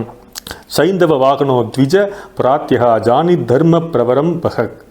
என்ன அர்த்தம் அப்படின்னா சைந்தவ வாகனம் அப்படின்னா வெள்ளை நிற குதிரை, த்விஜ பிராத்யா அப்படின்னா இரு பிறப்பாளர். இதை பத்தி சொல்றாரு அப்படின்னா அந்த பரபிரமம் வந்து கல்கி அவதாரத்தின் உள்ள வந்து அதுதான் வந்து வெண்புறவியில குதிரையில வந்து வாழை வச்சுட்டு நம்ம ஓவியம் பார்த்துருக்கோம் இல்லையா, அது வந்து இரு பிறப்பாளர் சொல்றாங்க. அந்த இன்டரப்ட் பண்றவங்க என்ன பண்றாங்க, அது வந்து ஒரு அந்தனர் குலத்துல அவர் பிறப்பாரு. அப்புறம் கல்கி அவதாரமா எடுத்து வந்து அவர் மனமுடிப்பெல்லாம் இருக்கு. பத்மாவதி பெண்ணை வந்து கல்யாணம் பண்ணிப்பாரு. இதெல்லாம் கல்கி புராணத்துல. இது உப புராணம், 35 அத்தியாயம் இருக்கு இதுல. சரி சாய்ராம், சத்யசாய் அவதாரம் வந்து கல்கி அவதாரத்தை பத்தி எங்கேயாவது பேசியிருக்கா அப்படின்னா பேசியிருக்கிறார் சுவாமி. எங்கன்னா அதே திருப்பி அங்க போவோம். சத்யசாய் ஆனந்ததாய் புத்தகத்துல அந்த ஒரு சாப்டர் தான் சாய்ராம் சொல்றாரு. கல்கி அவதாரம்ங்கிறது 3ஆக பிரிந்து இருக்கு. ஷிரடி சாய், சத்யசாய், பிரேமசாயி. இது இன்று நேற்று அல்ல, 5000 ஆண்டுகளுக்கு முன்பே யாருக்கு, பரத்வாஜ் ரிஷிக்கு நானும் சக்தியும் கொடுத்த சங்கல்பம் வரம். நாங்கள் தோன்றி உன்னுடைய கோத்திரத்திலேயே சிவனாக முதலில் நான் அவதரிப்பேன், சிவசக்தியாக நாங்கள் இருவரும் அவதரிப்போம், பிறகு சக்தியாக அவள் அவதரிப்பாள். இது வந்து எல்லாமே தெளிவா அந்த புத்தகத்தில் பதிவு செய்யப்பட்டிருக்கிறதாக. ஏன் நீங்க நினைக்கலாம், எதுக்கு சாய்ராம் கல்கி அவதாரம் 3ஆ பிரியணும்னு? இங்கதான் நம்ம புரிஞ்சுக்கணும். அது பிரிவு அல்ல, டிஃபரன்சியேஷன் அல்ல, அது விரிவு, எக்ஸ்பான்ஷன். நீங்க பாத்தீங்கன்னா முதல்ல எல்லாருக்கும் தெரிஞ்சது என்ன, தசாவதாரம். எல்லா அவதாரத்திலும் என்ன காமன் யோசிச்சு பாத்தீங்களா? சம்ஹாரம் தான் காமன். புற சம்ஹாரமா இருந்தது. ஏன்னா அந்த காலகட்டத்தினுடைய யுகம் வேற, இது கலியுகம். அப்போ இந்த கலியுகத்துல இறைவன் சம்ஹாரம் பண்ணணும்னு அவதரிக்கிறார் வச்சுக்கோங்களேன். ஒரே ஒரு வருகை போதுங்க. இறைவனே நம்மளை சம்ஹாரம் பண்ண வேண்டிய அவசியம் இல்லை, நாமளே நம்மளை சம்ஹாரம் பண்ணிக்கிறோம். புற சம்ஹாரம் மட்டும் நான் சொல்லலை, உள்ளே நாம நம்மளை சம்ஹாரம் பண்ணிக்கிறோம், கெடுத்துக்கிறோம், நம்முடைய அமைதியை கெடுத்துக்கிறோம். அதே போல தான் இந்த கலியுகத்தோட நிலை. அப்போ வெறும் புற சம்ஹாரம் போறாது, அகமாற்றம், உள்ள சம்ஹாரம். எப்படி அப்படின்னா தீய குணங்களை அழிப்பது. ஏன்னா நமக்குள்ளதானே வந்து தீமையும் நன்மையும் வந்து ஒளிந்திருக்கு இல்லையா? அதுதான் நானே சிவனாகவும் இருக்கிறேன், நானே நஞ்சாகவும் இருக்கிறேன், என்னை நானே எப்படி அருந்துவது அப்படின்னு அடியான ஒரு கசல் எழுதியிருந்தேன். அதுதான் நினைவுக்கு வருகிறது. அப்போ உள்ள இருக்கிற அசுத்தத்தை எல்லாம் வெளியே எடுக்கணும், நம்முடைய புத்தியை தெளிவுபடுத்துவதற்கு, மாயையை வந்து குணப்படுத்துவதற்கு. அப்போ அகமாற்றம் ஏற்படுத்துறதுக்காக தான் இந்த அகமாற்றத்திற்கு இந்த காலகட்டம் அவசியமாக இறைவனுக்கு தேவைப்படுவதாகத்தான் கல்கி அவதாரமாகிய சாய் அவதாரங்கள். நம்மளா பேரை வச்சு அப்படியே வச்சிருப்போம். நான் யோசிச்சு பார்க்குறேன், நம்ம என்ன பண்ணியிருப்போம் தெரியுமா? நம்ம உடனே கீதைக்கு போயிருப்போம். தர்ம சம்ஸ்தாத்மனார்த்தாய சம்பவாமி யுகே யுகே. தர்மத்தை நிலைநாட்ட வராரா? அப்போது தர்ம சாயி தானே வைக்கணும். சாயி அதான் ஷிரடி பாபா, சாய் பாபா. நானே சத்தியமான சாய் பாபா தான் புட்டபர்த்தி. பிறகு அந்த சத்தியமான சாய் பாபா யார் தெரியுமா? பிரேமை மயமானவர். அதுதான் பிரேம சாயின்னு அவரே பேர் வச்சுக்கிறாரு. இது ஏன் காரணம்னா, நம்ம தர்ம சாயி வைக்கலாமே, நம்ம லாஜிக்காக பார்த்தா அப்படிதான். அந்த தர்மத்தை எதை வைத்து அவர் எஸ்டாப்ளிஷ் பண்ண போறாரு, ரீஎஸ்டாப்ளிஷ்மெண்ட் பண்ண போறாருன்னா, ஒவ்வொரு அவதாரத்துக்கும் ஒரு ஆயுதம் இருக்கு. பரசுராமர் பார்த்தீங்கன்னா கோடரி, ராமர் பார்த்தீங்கன்னா வில்லம்பு, கிருஷ்ணரை பார்த்தீங்கன்னா கதை, சங்கு சக்கரம், இதெல்லாம். ஆனால் இந்த கல்கி அவதாரம் 3ஆக சாய் அவதாரமாக விரிவடைந்திருக்கிறதுல அந்த அவதாரத்துடைய ஆயுதம் என்ன பார்த்தீங்கன்னா அன்பு. அதை வச்சு தானே அகமாற்றம் அடைய வைக்க முடியும் இல்லையா? அன்பால தான் மனிதர்களை அகமாற்றம் அடைய செய்ய வேண்டும். ஒரு இந்தியாவை மட்டும் மாற்ற போறார் அப்படின்னா இல்லை, ஒரு தமிழ்நாடு இல்லை, உலகம் முழுக்க ஏன்னா இறைவன் எல்லாருக்கும் பொதுப்படையானவன் தானே. அதனால தான் பிரேமசாயிங்கிற நாமகரணத்தை சூட்டி கொண்டது சாக்ஷாத் இறைவனாகிய சத்தியசாய் அவதாரம். இதை நம்ம புரிந்து கொள்ள வேண்டும். இப்போ கிறிஸ்துவத்துக்கு வரும். இதே போலதான் அந்த செகண்ட் கம்மிங் ஆஃப் ஜீசஸை ரொம்ப அதிகமாக ஆழமாக அவங்க நம்புறாங்க. விவிலியத்தில் பைபிளில் பல இடங்கள் அது குறிப்பிடப்பட்டிருக்கு. மத்தேயு 24-25 அதிகாரம், மார்க் 13 அதிகாரம், லூக்கா 21 அதிகாரம், இப்படி பல இடங்கள்ல செகண்ட் கம்மிங் ஆஃப் கிரைஸ்ட், கிறிஸ்துவை பற்றி அவங்க பதிவிடுறாங்க. சூரியனை போல இறைவனுடைய 2வது வருகை, கிறிஸ்துவனுடைய 2வது வருகை இருக்கும் அப்படின்றது. அது என்ன சூரியன் அப்படி பார்த்தா ஒரு மதத்திற்கு மட்டும் ஒரு தனி சூரியனா? இல்லை, எல்லா மதத்திற்குமான சூரியன் தான் இறைவன். அதைத்தான் அவங்க குறிப்பிடுறாங்க. அதே போல தன்னால் தேர்ந்தெடுக்கப்பட்டவர்களை இறைவன் ஒன்றிணைப்பாருங்கிறது பைபிள் இருக்கு. மத்தேயு அதிகாரத்தில் என்ன குறிப்பிட்டிருக்காங்கன்னா, மனிதகுமாரன் தோன்றும் பொழுது யாவரும் அவரை காண இயலும். ஒரு மின்னலை போல் ஆகாயத்தில் எப்படி மின்னலை எல்லாரும் பார்க்க முடியுமோ அதை போல இந்த 2வது வருகை நிகழும். கழுகுகள் வட்டமிடும் இடத்தில் எப்படி பிணம் இருப்பதை அறிய முடியுமோ அது போல இறைவன் வருகையை அனைவரும் அறிய முடியுங்கிற. அது என்ன கழுகு பிணம் அப்படின்னு பார்த்தா, மாபெரும் அழிவை மனித குலமே சந்தித்திருக்கிற பொழுதுதான் இந்த 2வது வருகை நிகழும்ங்கிறது மிக தெளிவாக பைபிள்ல குறிப்பிட்டிருக்காங்க. இப்போ பாத்தீங்கன்னா இஸ்லாமிய மதத்துல இஸ்லாமிய மக்கள்லாம் போர்க்காலத்தில் இருக்கும்போது அவர்கள்லாம் ரொம்ப சூழல்ல, அழிவு சூழல்ல, ஐயோ காப்பாற்ற அல்லாஹ் வரமாட்டாராங்கிற ஒரு கதறி அழுகிற மனசுக்குள்ள அப்படியே புழுங்குகிற சமயத்தில், மாபெரும் கொடூரமான போர்க்காலத்தில் மஹதி அப்படிங்கிறவர் வருவார் அப்படின்னு சொல்லி முகமது நபி பதிவு பண்ணியிருக்காரு. என்னுடைய வழியிலேயே வருவார். அபுதாவுத் 4272 மிக துல்லியமாக பதிவு பண்றாங்க. துல்லியம் நான் ஏன் சொல்றேன்னா, பரந்த நெற்றி, மூக்கு ரொம்ப கூர்மையா இருக்கும். அப்படி அவர் வரும்பொழுது மழை பெய்யும். வசந்த காலம் வருவதற்கான ஆயத்தம் இருக்குமா. இந்த இஸ்லாமிய மக்களுக்கான ஒரு மீட்பரா, ரட்சகரா, பாதுகாவலரா இருப்பார். அப்போ இஸ்லாமிய மக்கள்லாம் எங்களுடைய சாம்ராஜ்யத்தை நீங்கள் தான் ஆள வேண்டும் அப்படின்னு நிறைய குறிப்புகள் இஸ்லாமிய மக்களால் ஆழமாக நம்பப்படுகிறது. மஹதி இப்போ அப்படி பார்த்தீங்கன்னா நல்லா பாருங்க, போர் சூழல்னு குறிப்பிட்டிருக்காங்க. இப்போ போர் தான் நடந்துட்டு இருக்கு. ரஷ்யா உக்ரைன் போர் நடந்துட்டு இருக்கு. அப்படி இருக்கும் பொழுது அப்போ அந்த போர் சூழல் இப்போ தீவிரமா இருக்கு. அப்போ அந்த சூழல் இப்போ வந்துவிட்டு தானே நம்ம உணர முடியும்.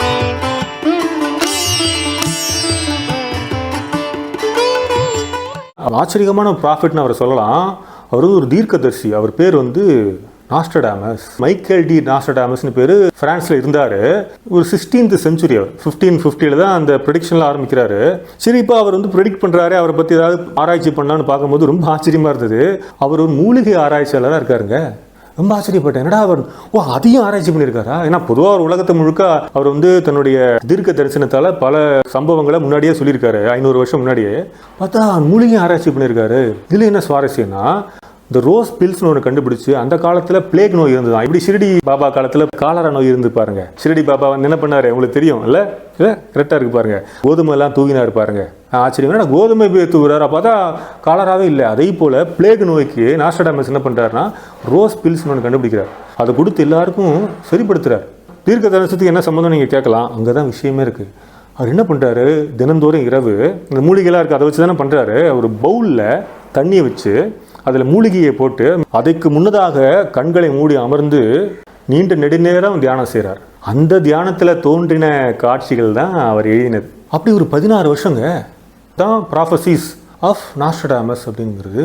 தன்னுடைய மரணத்தையே துல்லியமாக அவர் கணித்திருக்கிறார். பாருங்க, எப்பேற்பட்ட தீர்க்கதரிசியாக அவர் இருந்திருப்பாரு. அவர் தான் இந்தியாவை பற்றி பல தீர்க்க தரிசனத்தை சொல்றாரு. படிச்சா அப்படியே புல்லரிக்குதுங்க. ஆச்சரியமா இருக்கு. என்ன அப்படின்னா அவங்க வந்து இந்த நம்ம தமிழில் சொல்கிறத வந்து நாலடியார்னு சொல்லலாம், குவாட்ரைன் அப்படின்னு சொல்கிறாங்க. அதில் தான் 4 வரியாக எழுதுறாரு. எல்லாம் உலகத்தை பற்றி முழுக்க அவர் பண்ணியிருக்காராக. இந்தியா பற்றி நம்ம பார்க்கும்பொழுது குவாட்ரைன் 50 செஞ்சுரி எல் இல்லை என்ன சொல்கிறாரு, from the peninsula where the seas meet comes the ruler to whom Thursday is holy. அதாவது 3 கடல் சேரக்கூடிய தீபகற்பத்திலிருந்து தான் அந்த ரூலர் வராராம், அந்த ஆட்சி செய்பவர். அவருக்கு என்ன வியாழக்கிழமை தான் புனித நாளாக மக்களால் கொண்டாடப்படுமா அப்படிங்கிறார். அது மட்டும் இல்லை, his wisdom and might all nations will greet. அவருடைய ஞானத்திற்கு இந்த தேசம், அனைத்து தேசமே அவர் வந்து வரவேற்கும் அப்படின்னு ஆஸ்ட்ரடாமஸ் சொல்கிறாரு. To oppose him in Asia will be folly. அவர் எதிர்க்கவே முடியாதாங்க அப்படிங்கிறார். அப்போ இன்னொரு குவாட்ரைனில், அது 4 அடியாரில் என்ன சொல்கிறார் அப்படின்னா, குவாட்ரைன் 75 செஞ்சுரி எக்ஸ், அதில் என்ன சொல்கிறாரு, லாங் அவைட்டட், ரொம்ப காலம் வெயிட் பண்ணியாச்சு. He will not take birth in Europe, India will produce immortal ruler. அதாவது யூரோப்பில் இல்லை அந்த வருகை, இந்தியாவில் தான் அது என்ன சொல்கிறார், அதுதான் முக்கியம், இம்மார்டல் ரூலர் அப்படிங்கிறார். எல்லா ரூலருமே மார்டல் தானே, ராஜராஜ சோழனே இல்லைங்க இப்போ, அவன் அரண்மனையே இல்லைங்க இப்போ. அப்படி பார்க்கும்போது என்ன இம்மார்டல் ரூலர் அப்படின்னா, இதில் 2-3 இன்டர்பிரிட்டேஷன் பண்ணலாம். ஒன்று, இம்மார்டாலிட்டியை ரூல் பண்ணுபவர். நம்ம ஆன்மா தான் இம்மார்டாலிட்டியாக இருக்குது, அதாவது அழிவில்லாதது, அதை ரூல் பண்ணுபவர். அது மட்டும் இல்லை, இங்கே தான் கிளைமேக்ஸு, நம்மை அந்த இம்மார்டாலிட்டியை நோக்கி அந்த ரூலர் அழைத்து செல்வார்.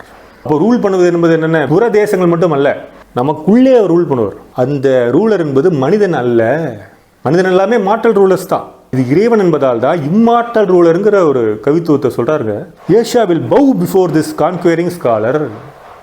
அப்போது ஆசிய கண்டமே இந்த ஸ்காலர் முன்னாடி மண்டியிடுங்கிறார். மிக ஆச்சரியகரமான இதெல்லாம் வந்து பதிவு செய்திருக்காரு. அதுதான் சாய் அவதாரங்கள் 3ஆக விரிவடைந்திருக்கிற காலகட்டம். சிரடி சாயி, சத்ய சாயி, இப்போ வர இருக்கிறது வந்து பிரேம சாயினா, இதுதான் கிளைமேக்ஸ் அவதாரம். அப்படியா, அதையும் பாபா பதிவு செய்திருக்கிறார் சத்யசாய் ஆனந்ததாயில.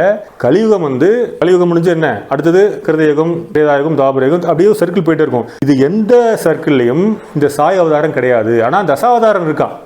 இந்த சாய் அவதாரம் இந்த கலியுகத்தில் மட்டும்தான் அப்படிங்கிறார். அப்படி பார்க்கும் பொழுது பிரேம சாய் தான் இறுதியான அவதாரம். 3ஆக இந்த வருகை இருக்குங்கிறத பிரகடனம் செய்தது வந்து சத்யசாய் அவதாரம். ஏன்னா 3 அவதாரம் தான், 3 வருகை தான். அப்போ அதை பார்த்தா இந்த கலியுகத்தில் பிரேமசாய் தான் கிளைமேக்ஸ் அவதாரம். இப்போ நீங்கள் திரைப்படத்துக்கு போகிறீங்க அப்படின்னா இன்டர்வலுக்கு அப்புறம் தான் சுவாரஸ்யமாக விறுவிறுன்னு போகும். இப்போ டைட்டில் போடுற இதுதான் ஷிரடி அவதாரம், அப்படியே மெதுவாக ஸ்லோவாக அப்படி இருக்கும்.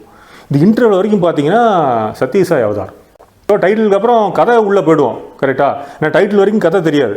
டைரக்ஷன் போட்ட அப்புறம் கனெக்டிங் பாயிண்ட்ஸ் இருக்குல்ல, இது வந்து இன்டர்வலில் ஒரு பிளாக், ஒரு ஷாக்கு என்னன்னா, அதுதான் மகா சமாதி சத்யசாய். என்னன்னு நம்ம பார்க்க போகிறோம். அதற்கு பிறகு தான் இன்டர்வலுக்கு அப்புறம் தான் விறுன்னு இருக்கும். அந்த கிளைமேக்ஸ் நம்ம நினைப்போமா, நினைச்சே பார்க்க முடியாத கிளைமேக்ஸ். அதான் கிளைமேக்ஸ் அவதாரம் தான் பிரேமசாய் அவதாரம். அங்கே நம்ம உணர்ந்தாதாங்க பப்ளிக் நம்ம உணர்த்த முடியும்.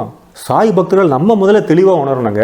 நாம உணர்ந்தாதானே பொதுமக்களுக்கு நம்ம உணர்த்த முடியும். ஏன்னா நம்மளுடைய வாழ்க்கையே உணர்தலாக இருக்கணும். அவ்வளோ வாய்மொழியாக சொல்கிறதெல்லாம் கடந்து நம்ம வாழ்க்கையே எக்ஸ்பிளனேஷன் ஆஃப் சாய் அவதார்ஸ் அப்படின்னு இருக்கணுங்க. அதுதான் முக்கியம். இந்த கல்கி அவதாரம் தான் 3 சாய் அவதாரமாக விரிவடைந்திருக்கிறதுன்னு பார்த்தோம். இதில் வந்து இந்த 3 அவதாரத்தை பற்றின சாமுத்திர லட்சணம் சொல்லலாம். அதை வந்து சத்யசாய் அவதாரம் என்ன சொல்லுது அப்படின்னா, ஷிரடி அவதாரத்தில் நான் வந்து சமையற்கட்டில் உணவை சமைச்சேன், சத்யசாய் அவதாரத்தில் நான் அந்த சமையலை, அந்த உணவை பரிமாறினேன் எல்லாருக்கும், பிரேமசாய் அவதாரத்தில் நீங்கள் அனைவரும் அதை ருசி பார்க்க போகிறீர்கள் அப்படின்னு சொல்கிறார். இப்போ ஷிரடி சாய் அவதாரத்தில் அப்படி சமையல்கட்டில் சமைக்கிறதுங்கிறது தான் ஆரம்பம். சமையல்கட்டில் அம்மா சமைக்கும் போது குழந்தை இது பண்ணால் கோவம் வரும், அடிப்பாங்க, ஒரு போடும் முதுகு போடுவோம் அப்படி. அதே மாதிரி தான் ஷிரடி பாபா அடிச்சதுக்கு காரணம் அதான் ஆரம்பம். அதற்கு பிறகு சத்யசாய் அவதாரம் போது உணவை பரிமாறினேன். இப்போது பெரிய விழா வச்சுக்கோங்க, ஒரு 5 பேர் சமைக்கிறாங்க அப்படின்னா அம்மாவோட சேர்த்து சொந்தக்காரங்களாம், அதை நம்ம 500 பேர் கூட சாப்பிடுவோம். அதே போல் பரிமாறும் போது நிறைய பேர் வந்துடுறாங்க. சமைக்கும் போது குறைவான பேர் தான் அம்மாவுக்கு ஹெல்ப் பண்ணுறதுக்கு. பாருங்கள், நமக்கே தெரியுமே, சத்யசாய் அவதாரத்தில் அப்படியே எல்லாரும் வந்துடுறாங்க, 500 பேர், 1000 பேர். அதனால தான் பக்தர்களுடைய கூட்டம் அதிகமானது. அப்போது பாபா வந்து சிவசக்திங்கிறதுனால சிவனுடைய அந்த ரௌத்ரம், அதனால தான் ருத்ரன்னு பேர் வந்தது சிவனுக்கு. ஷிரடி பாபா முழுக்க கோவப்பட்டு அடிப்பார்ல, அதுக்கு சிவ அம்சம். இப்போ சிவசக்தினால கருணையாகவும், அந்த பரிமாறும் போது கருணையாகவும் இருக்கணும். எங்கே பார்க்குறேன் நீங்கள் பாரு அப்படின்னு, இலையை பாரு அப்படின்னு அங்கே ஒரு உதட்டுவாங்களா அம்மா, டிவியை பார்த்துட்டு சாப்பிட்டுட்டு இருப்போம். சாப்பிடுவீங்களா? பாருங்க ஆமான்னு சொல்கிறீங்க பாருங்க. அப்படிங்கும்போது அம்மா என்ன சொல்லுவாங்க, பாரு இலையை பார்த்து சாப்பிடு. இந்த கண்டிப்பும் கோபமும் பாபாட்ட இருந்தது. என்ன சிவ அம்சம் சக்தி அம்சம்னு யோசிக்கலாம். ஏன்னா விஷ்ணு தான் தசாவதாரம் எடுக்கிறாரு. அப்போ சிவனுக்கு இதில் எங்கே உள்ள வராரு பார்த்தீங்கன்னா, அம்சத்தை வந்து ரொம்ப எளிமையாக புரிஞ்சுக்கணும்னா, அம்சம்னா குணம் அப்படின்னு புரிஞ்சுக்கலாம். உக்ரத்தன்மை தான் சிவத்தன்மை, குளிர்ச்சியான தன்மை அம்பாள் தாய். அப்பா எப்பவுமே கண்டிப்பு தானே, அம்மா கருணை. அதே போல அந்த தாயும் தந்தை, அதான் சாயி அப்படின்னாலே தாயிங்க, ச ஆயி, தெய்வீகமான ஆயினா ஆயா அம்மா சொல்லுவோம், ஞாபகம் இருக்கா? அதெல்லாம் அங்கேருந்து வந்த வார்த்தை தான். அப்போ தெய்வீகமான தாயின்னா சாயி. பாபா அப்படின்னா தந்தைன்னு பேர். இறைவன் வந்து இந்த கலியுகத்தில் கல்கி அவதாரத்தில் தாய் தந்தைங்கிற பேர் தாங்கே வந்திருக்காருங்க. அதோட என்ன வேணும் நமக்கு? என்ன வேணும்? இப்போ பிரேம சாயி வரும்போது இப்போ எல்லாரும் உணவு கையில் வச்சுருக்காங்க, இலையில் வச்சுருக்கோம், இன்னும் யாரும் சாப்பிடலை. பிரேமசாய் அவதாரத்தில் தான் நம்ம என்ன பண்ண போகிறோம்? அந்த உணவை ருசி பார்க்க போகிறோம். இது நான் சொல்லலை, இது சாக்ஷாத் இறைவனாகிய சத்யசாய் அவதாரம் வந்து குறிப்பிட்டிருக்கு. எதில் அப்படின்னா அதுவும் அதே சத்யசாய் ஆனந்ததாயி புத்தகத்திலேயே நம்ம அதை வந்து பார்த்து படித்து தெரிஞ்சுக்கலாம். இதுமேல் தான் சாய் மிஷனுடைய உண்மையான சாராம்சம், உண்மையான ருசி, அந்த ஆன்ம ருசிங்கிறது பிரேமசாய் அவதாரத்தில் நம்ம வந்து விரைவாக ருசி பார்க்க போகிறோம், ருசித்து ஜீரணிக்க போகிறோம். அந்த ஜீரணம் என்ன புரியுதா? அதுதான் முக்தி, பிறவாமை. இந்த ருசிங்கிறது பேரானது நிலை. அது மாதிரி பார்த்தீங்கன்னா பிளிட்ஸ்னு ஒரு மேகசின் இருக்கு, அது வந்து ஆர்கே கரஞ்சியா அவர் வந்து நடத்துறாரு. இந்த ஆர்கே கரஞ்சியா பார்த்தீங்கன்னா அவர் வந்து நேர்காணல் எடுக்காத உலக அதிபர்களே இல்லை. இன்வெஸ்டிகேட்டிவ் ஜேர்னலிசம், சர்வதேச அளவில் கேள்விகளால் அப்படியே குடைந்து எடுப்பார்.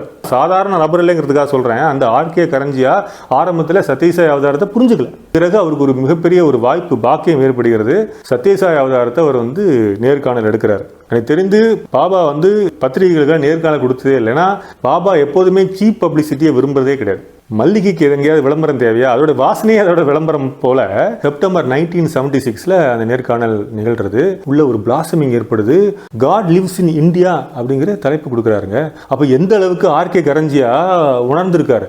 ஏன் இதை நம்ம சொல்கிறோம் அப்படின்னா, அந்த நேர்காணலில், பத்திரிகை நேர்காணலில் அப்போ தான் சத்யசாய் அவதாரம் 3 அவதாரங்களை பற்றியும் பேசுகிறார். ஷிரடி பாபா என்ன சொன்னார் அப்படின்னா, கடமையே கடவுள். சத்யசாய் அவதாரமாக நான் என்ன சொல்கிறேன் அப்படின்னா, அன்பே கடவுள் அப்படின்னு சொல்கிறேன் அப்படின்னு அவர்கிட்ட சொல்கிறார். பிரேமசாய் அவதாரம் வந்து என்ன சொல்ல போகிறாருன்னா, நீயே கடவுள். இதைத்தான் வேதத்தினுடைய சாரமே. ரொம்ப எளிமையாக சொல்கிறார். அகம் பிரம்மாஸ்மி, அதுவே நான். சபரிமலையில் இருக்கும் பாருங்க, தத்துவமசி, அதை தான் வந்து நீயே கடவுளுங்கிற உணர்த்த போகிறேன். அதைத்தான் என்னது நம்ம இதுக்கு முன்னாடி பார்த்தோமே, இந்த உணவை ருசிப்பது இல்லையா, அந்த ருசி தான் அந்த நீயே கடவுளுங்கிறது. எனக்கு தெரிந்து பத்திரிகைக்கு சத்யசாய் அவதாரம் முதலும் கடைசியுமா கொடுத்த இன்டர்வியூ தான். ஏன்னா பக்தர்களுக்கு நீங்கள் நிறைய பர்சனல் இன்டர்வியூ கொடுத்துருக்காரு சர்வதேச அளவில். இப்படி இந்த பிளிட்ஸ் இன்டர்வியூவில் அவர் வந்து பாபா பதிவு செய்கிறாரு. இப்போ நம்ம நிறைய கேள்விகள் இருக்கும். பிரேமசாய் அவதாரம்னு பாபா சொல்லியிருக்காருங்கிறத உங்க புரிஞ்சுதுங்க. நாங்கள் இந்த ஆதாரம்லாம் இங்கே பார்க்குறோங்க. அதை தாண்டி எப்போ அந்த பிரேமசாய் அவதாரம் வந்து அவதரிக்கும் அப்படிங்கிற போது அதையும் பாபா குறிப்பிட்டிருக்காரு. அதே புத்தகம் சத்யசாய் ஆனந்ததாயில, என்னுடைய மகா சமாதிக்கு 1 வருடம் கடந்து நான் வந்து அவதரிப்பேன் அப்படின்னு சொல்கிறார். இப்படி பார்த்தா 2011 அவருடைய மகா சமாதி, அதற்கு 1 வருடம் அப்படின்னா 2012 அவர் வந்து நிச்சயமாக அவதரித்திருப்பார். ஏன்னா பாபா வாக்கு, சாய் வாக்கு, சத்திய வாக்கு. சரி, எங்கே அவதாரம் செய்திருக்காரு? மாண்டியா. இதையும் அந்த முதல்ல நம்ம இங்கே சொல்கிறோன்னா, அவர் ஏற்கனவே அதெல்லாம் வந்து 70 வருடம் முன்னாடி சொல்லிட்டாருங்க. நம்ம ஏதோ இப்போ என்ன புதுசாக சொல்கிற மாதிரி நம்ம கேட்குறோமே தவிர எப்பயோ சொல்லிட்டாரு. பிறகு நிறைய பேர்கிட்ட சொல்லியிருக்காரு, நிறைய அவங்க புத்தகமாக பதிவு பண்ணியிருக்காங்க. என்னெல்லாம் பார்க்க போகிறோம். இப்போ மாண்டியாங்கிறதுல நான் வந்து அவதரிப்பேன். அது எங்கே இருக்குது அப்படின்னா, பெங்களூர் மைசூருக்கு இடையில் அந்த கர்நாடகா மாநிலத்தில் இருக்குது. முதல்ல பார்க்கும்போது Saibaba invitation to glory, Harvard Murphet, உங்களுக்கு எல்லாம் தெரியும். அவர் வந்து அந்த நூலாசிரியர். அவர் தான் மேன் ஆஃப் மிராக்கிள்ங்கிற மிக ஃபேமஸான புக் எழுதினார். அந்த புக்கை வச்சு தான் ஃபாரினர்ஸ் எல்லாம் அப்படியே பாபா கிட்ட வராங்க. என்னடா அது அப்படியா அப்படி சொல்லி ஆச்சரியப்பட்டு அந்த புத்தகத்தை படித்து, எப்படி வந்து ஒரு பூஞ்சோலையை தேடி வண்டு வருகிறதோ, அந்த புத்தகம் ஒரு மிக முக்கியமான காரணம். எவ்வளோ பெரிய ஒரு கருவியாக இருந்திருக்காரு பாருங்க ஹார்வர்ட் மார்ஃபட். அவர் பதிவு பண்ணியிருக்காரு சாப்டர் 4, கர்நாடகாவில் பெங்களூர் மைசூருக்கு இடையில நான் அவதாரம் செய்வேன் வந்து பாபா அவர்கிட்ட சொன்னது. எல்லா ஆத்தருமே எழுதினது எல்லாமே personal experience. Living divinity Shakuntala Balu அவங்க எழுதியிருக்காங்க. குணபர்த்தி, மாண்டியா டிஸ்ட்ரிக்ட்ல இருக்கிற குணபர்த்தி. என்னடா குணபர்த்தின்னு நீங்கள் யோசிக்கலாம், கேள்வியே படலை அப்படின்னு. உங்களுக்கு தெரியுமோ தெரியாதோ, புட்டபர்த்திங்கிற பேரே பிறகு வந்த பேர் தான். அதற்கு முந்தைய பேர் என்ன தெரியுமா? கொல்லப்பள்ளின்னு பேர் புட்டபர்த்தி. ஆக அதுக்கு பிறகுதான் புட்டபர்த்தி என்ற பெயர் மாற்றம் அடைந்ததை போல, மாண்டியாவில் இருக்கிற பிரேமசாய் பாபா அவதரித்த அந்த இடம் வந்து பிற்காலத்தில் குணபர்த்தியாக மாறுங்கிறதையும் சொல்லிட்டார். ஏன்னா அந்த கன்ஃபியூஷன் வரக்கூடாதுங்கிறதுக்கு. என்ன கன்ஃபியூஷன்? 8 வயதா 8 வருஷமான ஹேமத் பந்த் சொன்ன கன்ஃபியூஷனே வரக்கூடாதுயா, தெளிவாக சொல்லிடுவோம் அப்படிங்கிறதுக்காக சொன்னது தான் இந்த இது. அந்த குணபர்த்தி என்ன அருமையான பேர் பாருங்க. நம்மளுடைய மாயைங்கிற நோயை குணப்படுத்துகிற பர்த்தி. இப்போ எல்லாருக்கும் கொஞ்சம் கொஞ்சமாக தெளிவு வந்துட்டு இருக்கா? கொஞ்சம் குழப்பமாக இருந்தீங்க, சந்தேகமாக இருந்தீங்கன்னா பிரேமசாய் அவதாரம். இப்போ அந்த குணமாகிட்டு இருக்குல்ல அந்த நம்மளுடைய சந்தேகங்கள்லாம், அதே போல் இதுவே அப்படின்னா அப்போ நம்முடைய வாழ்க்கை முழுக்க முக்தி நிலைக்கு நோக்கி வரணும்னா எவ்வளோ பெரிய குணமாகணும். அப்போ அந்த குணத்தை தருகிற பருத்தி தான் குணப்பருத்திங்கிற பொருத்தமான பேர். இறைவனை தவிர யாராவது அந்த பேரை வைக்க முடியுமா? அந்த பேரை வந்து லிவிங் டிவினிட்டிங்கிற புத்தகத்தில் வந்து குறிப்பிட்டாரு. அந்த ஆத்தர் சகுந்தலா பாலோட அம்மாவுக்கு வந்து ஒரு பெண்டன்ட் கொடுக்குறாரு $60. அதில் வந்து 3 சாய் அவதாரம் இருக்குது. ரொம்ப ஆச்சரியமாக இருக்குது. ஷிரடி சாய், சத்ய சாய், பிரேம சாய் அவதாரமும் அந்த லாக்கெட் கொடுக்குறாரு. அதுவும் பதிவு பண்ணியிருக்காங்க இந்த புத்தகத்தில். Sathya Sai Baba embodiment of love chapter 9 Peggy Mason and Laing அப்படிங்கிறதுல இந்த புத்தகத்தில் அந்த ஆத்தர் எழுதியிருக்கிறதுல என்ன பிரேம சாயின்னு சொன்னீங்களே சுவாமி, அது என்ன ஃபீமேலா அப்படின்னு கேட்குறாங்க. ஏன்னா பிரேமா அப்படின்னால நம்ம பொதுவாக பெண்ணாகும். அப்போ அவங்க வந்து யோசிக்கிறாங்க, ஒருவேளை அது ஃபீமேலாக இருக்குமோ, பிரேமாங்கிற பேர் இருக்குது. ஏன்னா பரத்வாஜ ரிஷிக்கு வந்து சிவனும் சக்தியும் சங்கல்பம் கொடுக்குறாங்கன்னா சக்தி அம்சமாக சக்தியை வந்து அவதரிப்பாள் அப்படின்னு சொல்கிற போது சக்தினால ஒருவேளை அம்பாள் அப்படின்னால பெண்ணா இருக்குமோங்கிற ஒரு சந்தேகம் இருக்கு. பாபாட்ட இன்டர்வியூல கேட்குறாங்க, நோ மேல் அப்படிங்கிறார். அப்போ அதுவும் அந்த இன்டர்வியூவில் நடந்த விஷயத்தை வந்து பதிவு பண்ணியிருக்காங்க அந்த வெளிநாட்டு பக்தர்கள். அதை வந்து புத்தகமாக வெளியிட்டிருக்காங்க. மாதிரி glimpses of divinity working with teachings of Sai Baba Brigitte Rodriguez 1993 பப்ளிகேஷன்லையும் பிரேம சாயை குறித்து பதிவுகள் இருக்கு. 1960களில் திருமதி ரத்தன்லால் அவங்க வந்து ஊட்டியிலேருந்து புட்டுப்பருத்தி அப்படியே டூர் சுவாமியோடய போயிருக்கிற போது அப்போ ஒரு இடத்துல நிப்பாட்டும் பொழுது அது வந்து கர்நாடகா மைசூர் அந்த பகுதியில் இருக்கும்பொழுது அவங்க வந்து ஒரு பகுதியை காட்டுறாரு. அவங்க ஏழை குடிசைகள்லாம் இருக்கிற ஒரு பகுதியாக இருக்கு. அங்கே வந்து அது ஸ்ரீரங்கப்பட்டணம் கிட்டத்தட்ட அதில் வருது. அப்படி வரும்போது ஒரு மாலை நேரம் வந்து காமிச்சு இந்த இடத்துல தான் என்னுடைய அடுத்த அவதாரத்துக்கான அவதாரம் வந்து நான் அங்கே தான் வந்து பண்ண போகிறேன் அப்படின்னு சொல்லி திருமதி ரதன்லாலுக்கு குறிப்பிட்டிருக்காரு. சாய்ராம், நமக்கு தெரிஞ்சது கொஞ்சம், தெரியாதது. ஏன்னா இது வந்து எப்படி தெரிஞ்சது முதல்ல, ஏன்னா நம்ம அந்த காலகட்டத்தில் பிறக்கல லாஜிக்கா. அப்போது அவங்க அந்த காலகட்டத்தில் பிறந்து அதில் ஒரு சில பேர் தான் புத்தகம் எழுதியிருக்காங்க. அப்போ புத்தகம் எழுதாதவங்க கோடிக்கணக்கான பேர் வந்து சத்யசாய் அவதாரத்தை பார்த்துருக்காங்க. ஆனால் எல்லாரும் தரிசனம் பண்ணியிருக்காங்கன்னா இல்லை, பார்க்கறது உள்ள சத்யசாய் அவதாரம் இறைவன் இறங்கணும்ல, அதுதான் தரிசனம். தரிசனம்ங்கிறது வேற, பார்வைங்கிறது வேற. அப்படி பார்த்தவங்கள கோடி பேர், தரிசனம் செய்தவர்கள் லட்சக்கணக்கான பேர். அதில் எத்தனை பேருக்கு இதெல்லாம் சொல்லியிருப்பார்? இதில் எல்லாருமா புத்தகம் எழுதினாங்க? இல்லை. அப்போ அதில் ஒரு சில பேர் எழுதியிருக்காங்க புத்தகம். அப்போது மிக தெளிவாக பிரேமசாய் அவதாரம்ங்கிறது உறுதியாக பாபா பிரகடனம் படுத்துறதுக்கான நேரத்துக்காக நம்ம காத்திருக்கோங்கிறது நமக்கு இப்போ புரியுது. நல்ல இத்தனை இன்ஃபர்மேஷனும் சத்யசாய் பிரேமசாய் குறித்து 70 வருஷம் முன்னாடியே சொல்லி அது பல இடங்களில் சொல்லி அது பப்ளிக்லையும் சொல்லி இவ்வளவு பண்ணியும் நம்ம குழம்புறது நியாயமா? சாய் வாக்கு சத்திய வாக்குங்கிறது நாமளே சொல்கிறோம். உறுதியான நம்பிக்கையை வேண்டாமா? நமக்கு தெரியாது, நமக்கு அடுத்த நொடி என்ன நடக்க போகிறது தெரியாது. நம்ம மனிதர்கள், இறைவனுக்கு அப்படியா? இப்போ நாம தான் சத்யசாய இறைவன் அப்படின்னு உணர்றோம். நமக்கு பர்சனலாக எக்ஸ்பீரியன்ஸ் நடந்திருக்கு. ஒருத்தர் 2 பேர் கிடையாது. இந்த வீடியோ பார்க்குற கோடிக்கணக்கான பேருக்கு நடந்திருக்குங்க.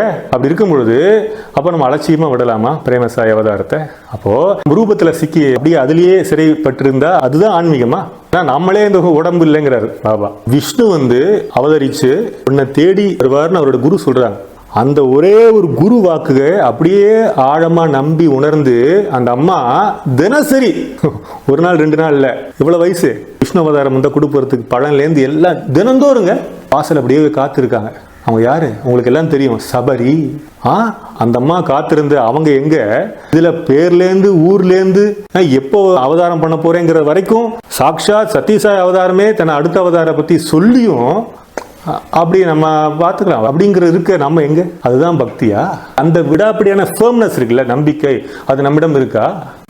நான் ராமரா என்னுடைய மனைவி சீதையை தொலைத்து விட்டு இந்த வழியாகத்தான் வருவேன்னு சபரிக்கு சொல்லல. அதே மாதிரி நான் சிங்குரூபம் எடுத்து வருவேன் கண்ணா பிரகலாதன் சொல்லல. ஆனா அதெல்லாம் தாண்டி 2 பேருக்கும் இருந்த நம்பிக்கை இருக்கு இல்லையா? அவங்க பக்தர்களா இல்ல சத்யசாய் அவதாரமே பரிபூர்ண பரபிரம்மங்கிறோம். கிருஷ்ண அவதாரத்துக்கு பிறகு சத்யசாய் அவதாரத்தை பரிபூர்ண அவதாரம்ங்கிறோம். நம்ம தான் சொல்றோம். அப்படி சொல்லியும் எந்த டிஸ்ட்ரிக்ட் எப்போ வந்து அவதாரம் பண்ண போறேன் எல்லாத்தையும் இப்ப இல்லைங்க 70 வருஷம் முன்னாடி சொல்லியும் நாம வந்து அந்த அவதாரம் வரும்போது பார்த்துக்கலாங்க அப்படிலாம் வந்து சொல்ற நாம எல்லாம் பக்தர்களா? அன்றாடம் அவருடைய வரவை நோக்கி நம்ம காத்திருக்க வேண்டாமா சாய்ராம்?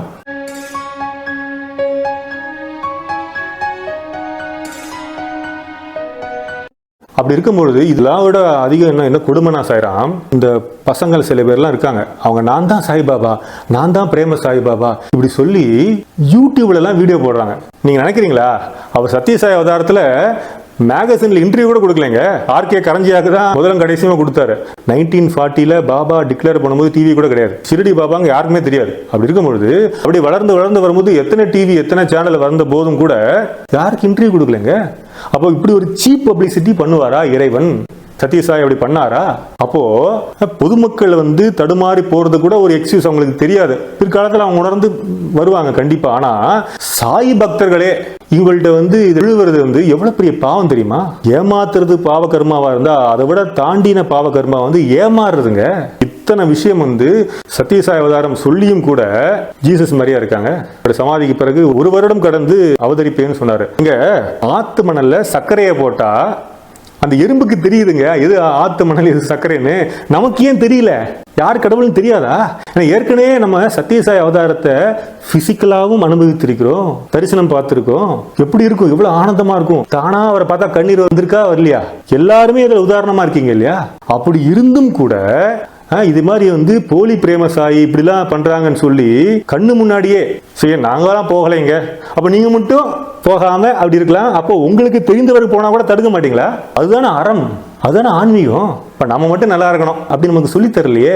வெறும் லோகா சமஸ்தா சுகினோ மட்டும் நமக்கு சொல்லி தரல, அதை கடக்கிறார் சுவாமி. எப்போ லோகா சமஸ்தா சுகினோ பவந்துலேருந்து சமஸ்த லோகா சுகினோ பவந்துவான். அப்போ உலகத்தில் இருப்பவர்களாம் இன்புற்றிருக்கணும், கடந்து எல்லா உலகத்திலும் இருப்பவர்களும் இன்புற்றிருக்கணும் வராரு. எல்லோரும் இன்புற்றிருக்க நினைப்பதுவே இல்லாமல் வேறொன்றும் அறியேன் பராபரமே, இதுதான் அதோட அர்த்தமே. அப்படி இருக்கும் பொழுது இப்படி நமக்கு பறந்து விரிந்த குணத்தை ஆன்மீகமாக, அதுவும் நடைமுறை ஆன்மீகமாக சொல்லிக் கொடுத்த சத்யசாய் பக்தர்களாக நாம் இருக்கும் பொழுது நம்ம கண்ணு முன்னாடி நடக்குதுங்க அநியாயம். சாய் ஆன்மீகமா நம்ம காலையில சுப்ரபாதம் சொல்றோம், அஷ்டோத்திரம் சொல்றோம், பஜனை பண்றோம், சேவை பண்றோம், இத்தனை புண்ணியங்களும் சேகரித்து விட்டு இது மாதிரி போலியான இடங்களுக்கு செல்லும் பொழுது, போலியான நபர்களுடைய காலில் விடும் பொழுது எல்லா புண்ணியமும் போயிடுது, ஜீரோல வந்துருதுங்க. இதான் உண்மை. அவ்வளவு என்னங்க நமக்கு வந்து மாயை, பேராசை. நம்மளுடைய பேருந்து வர வரைக்கும் நம்ம காத்துதான் இருக்கணும். தவம்னா என்ன?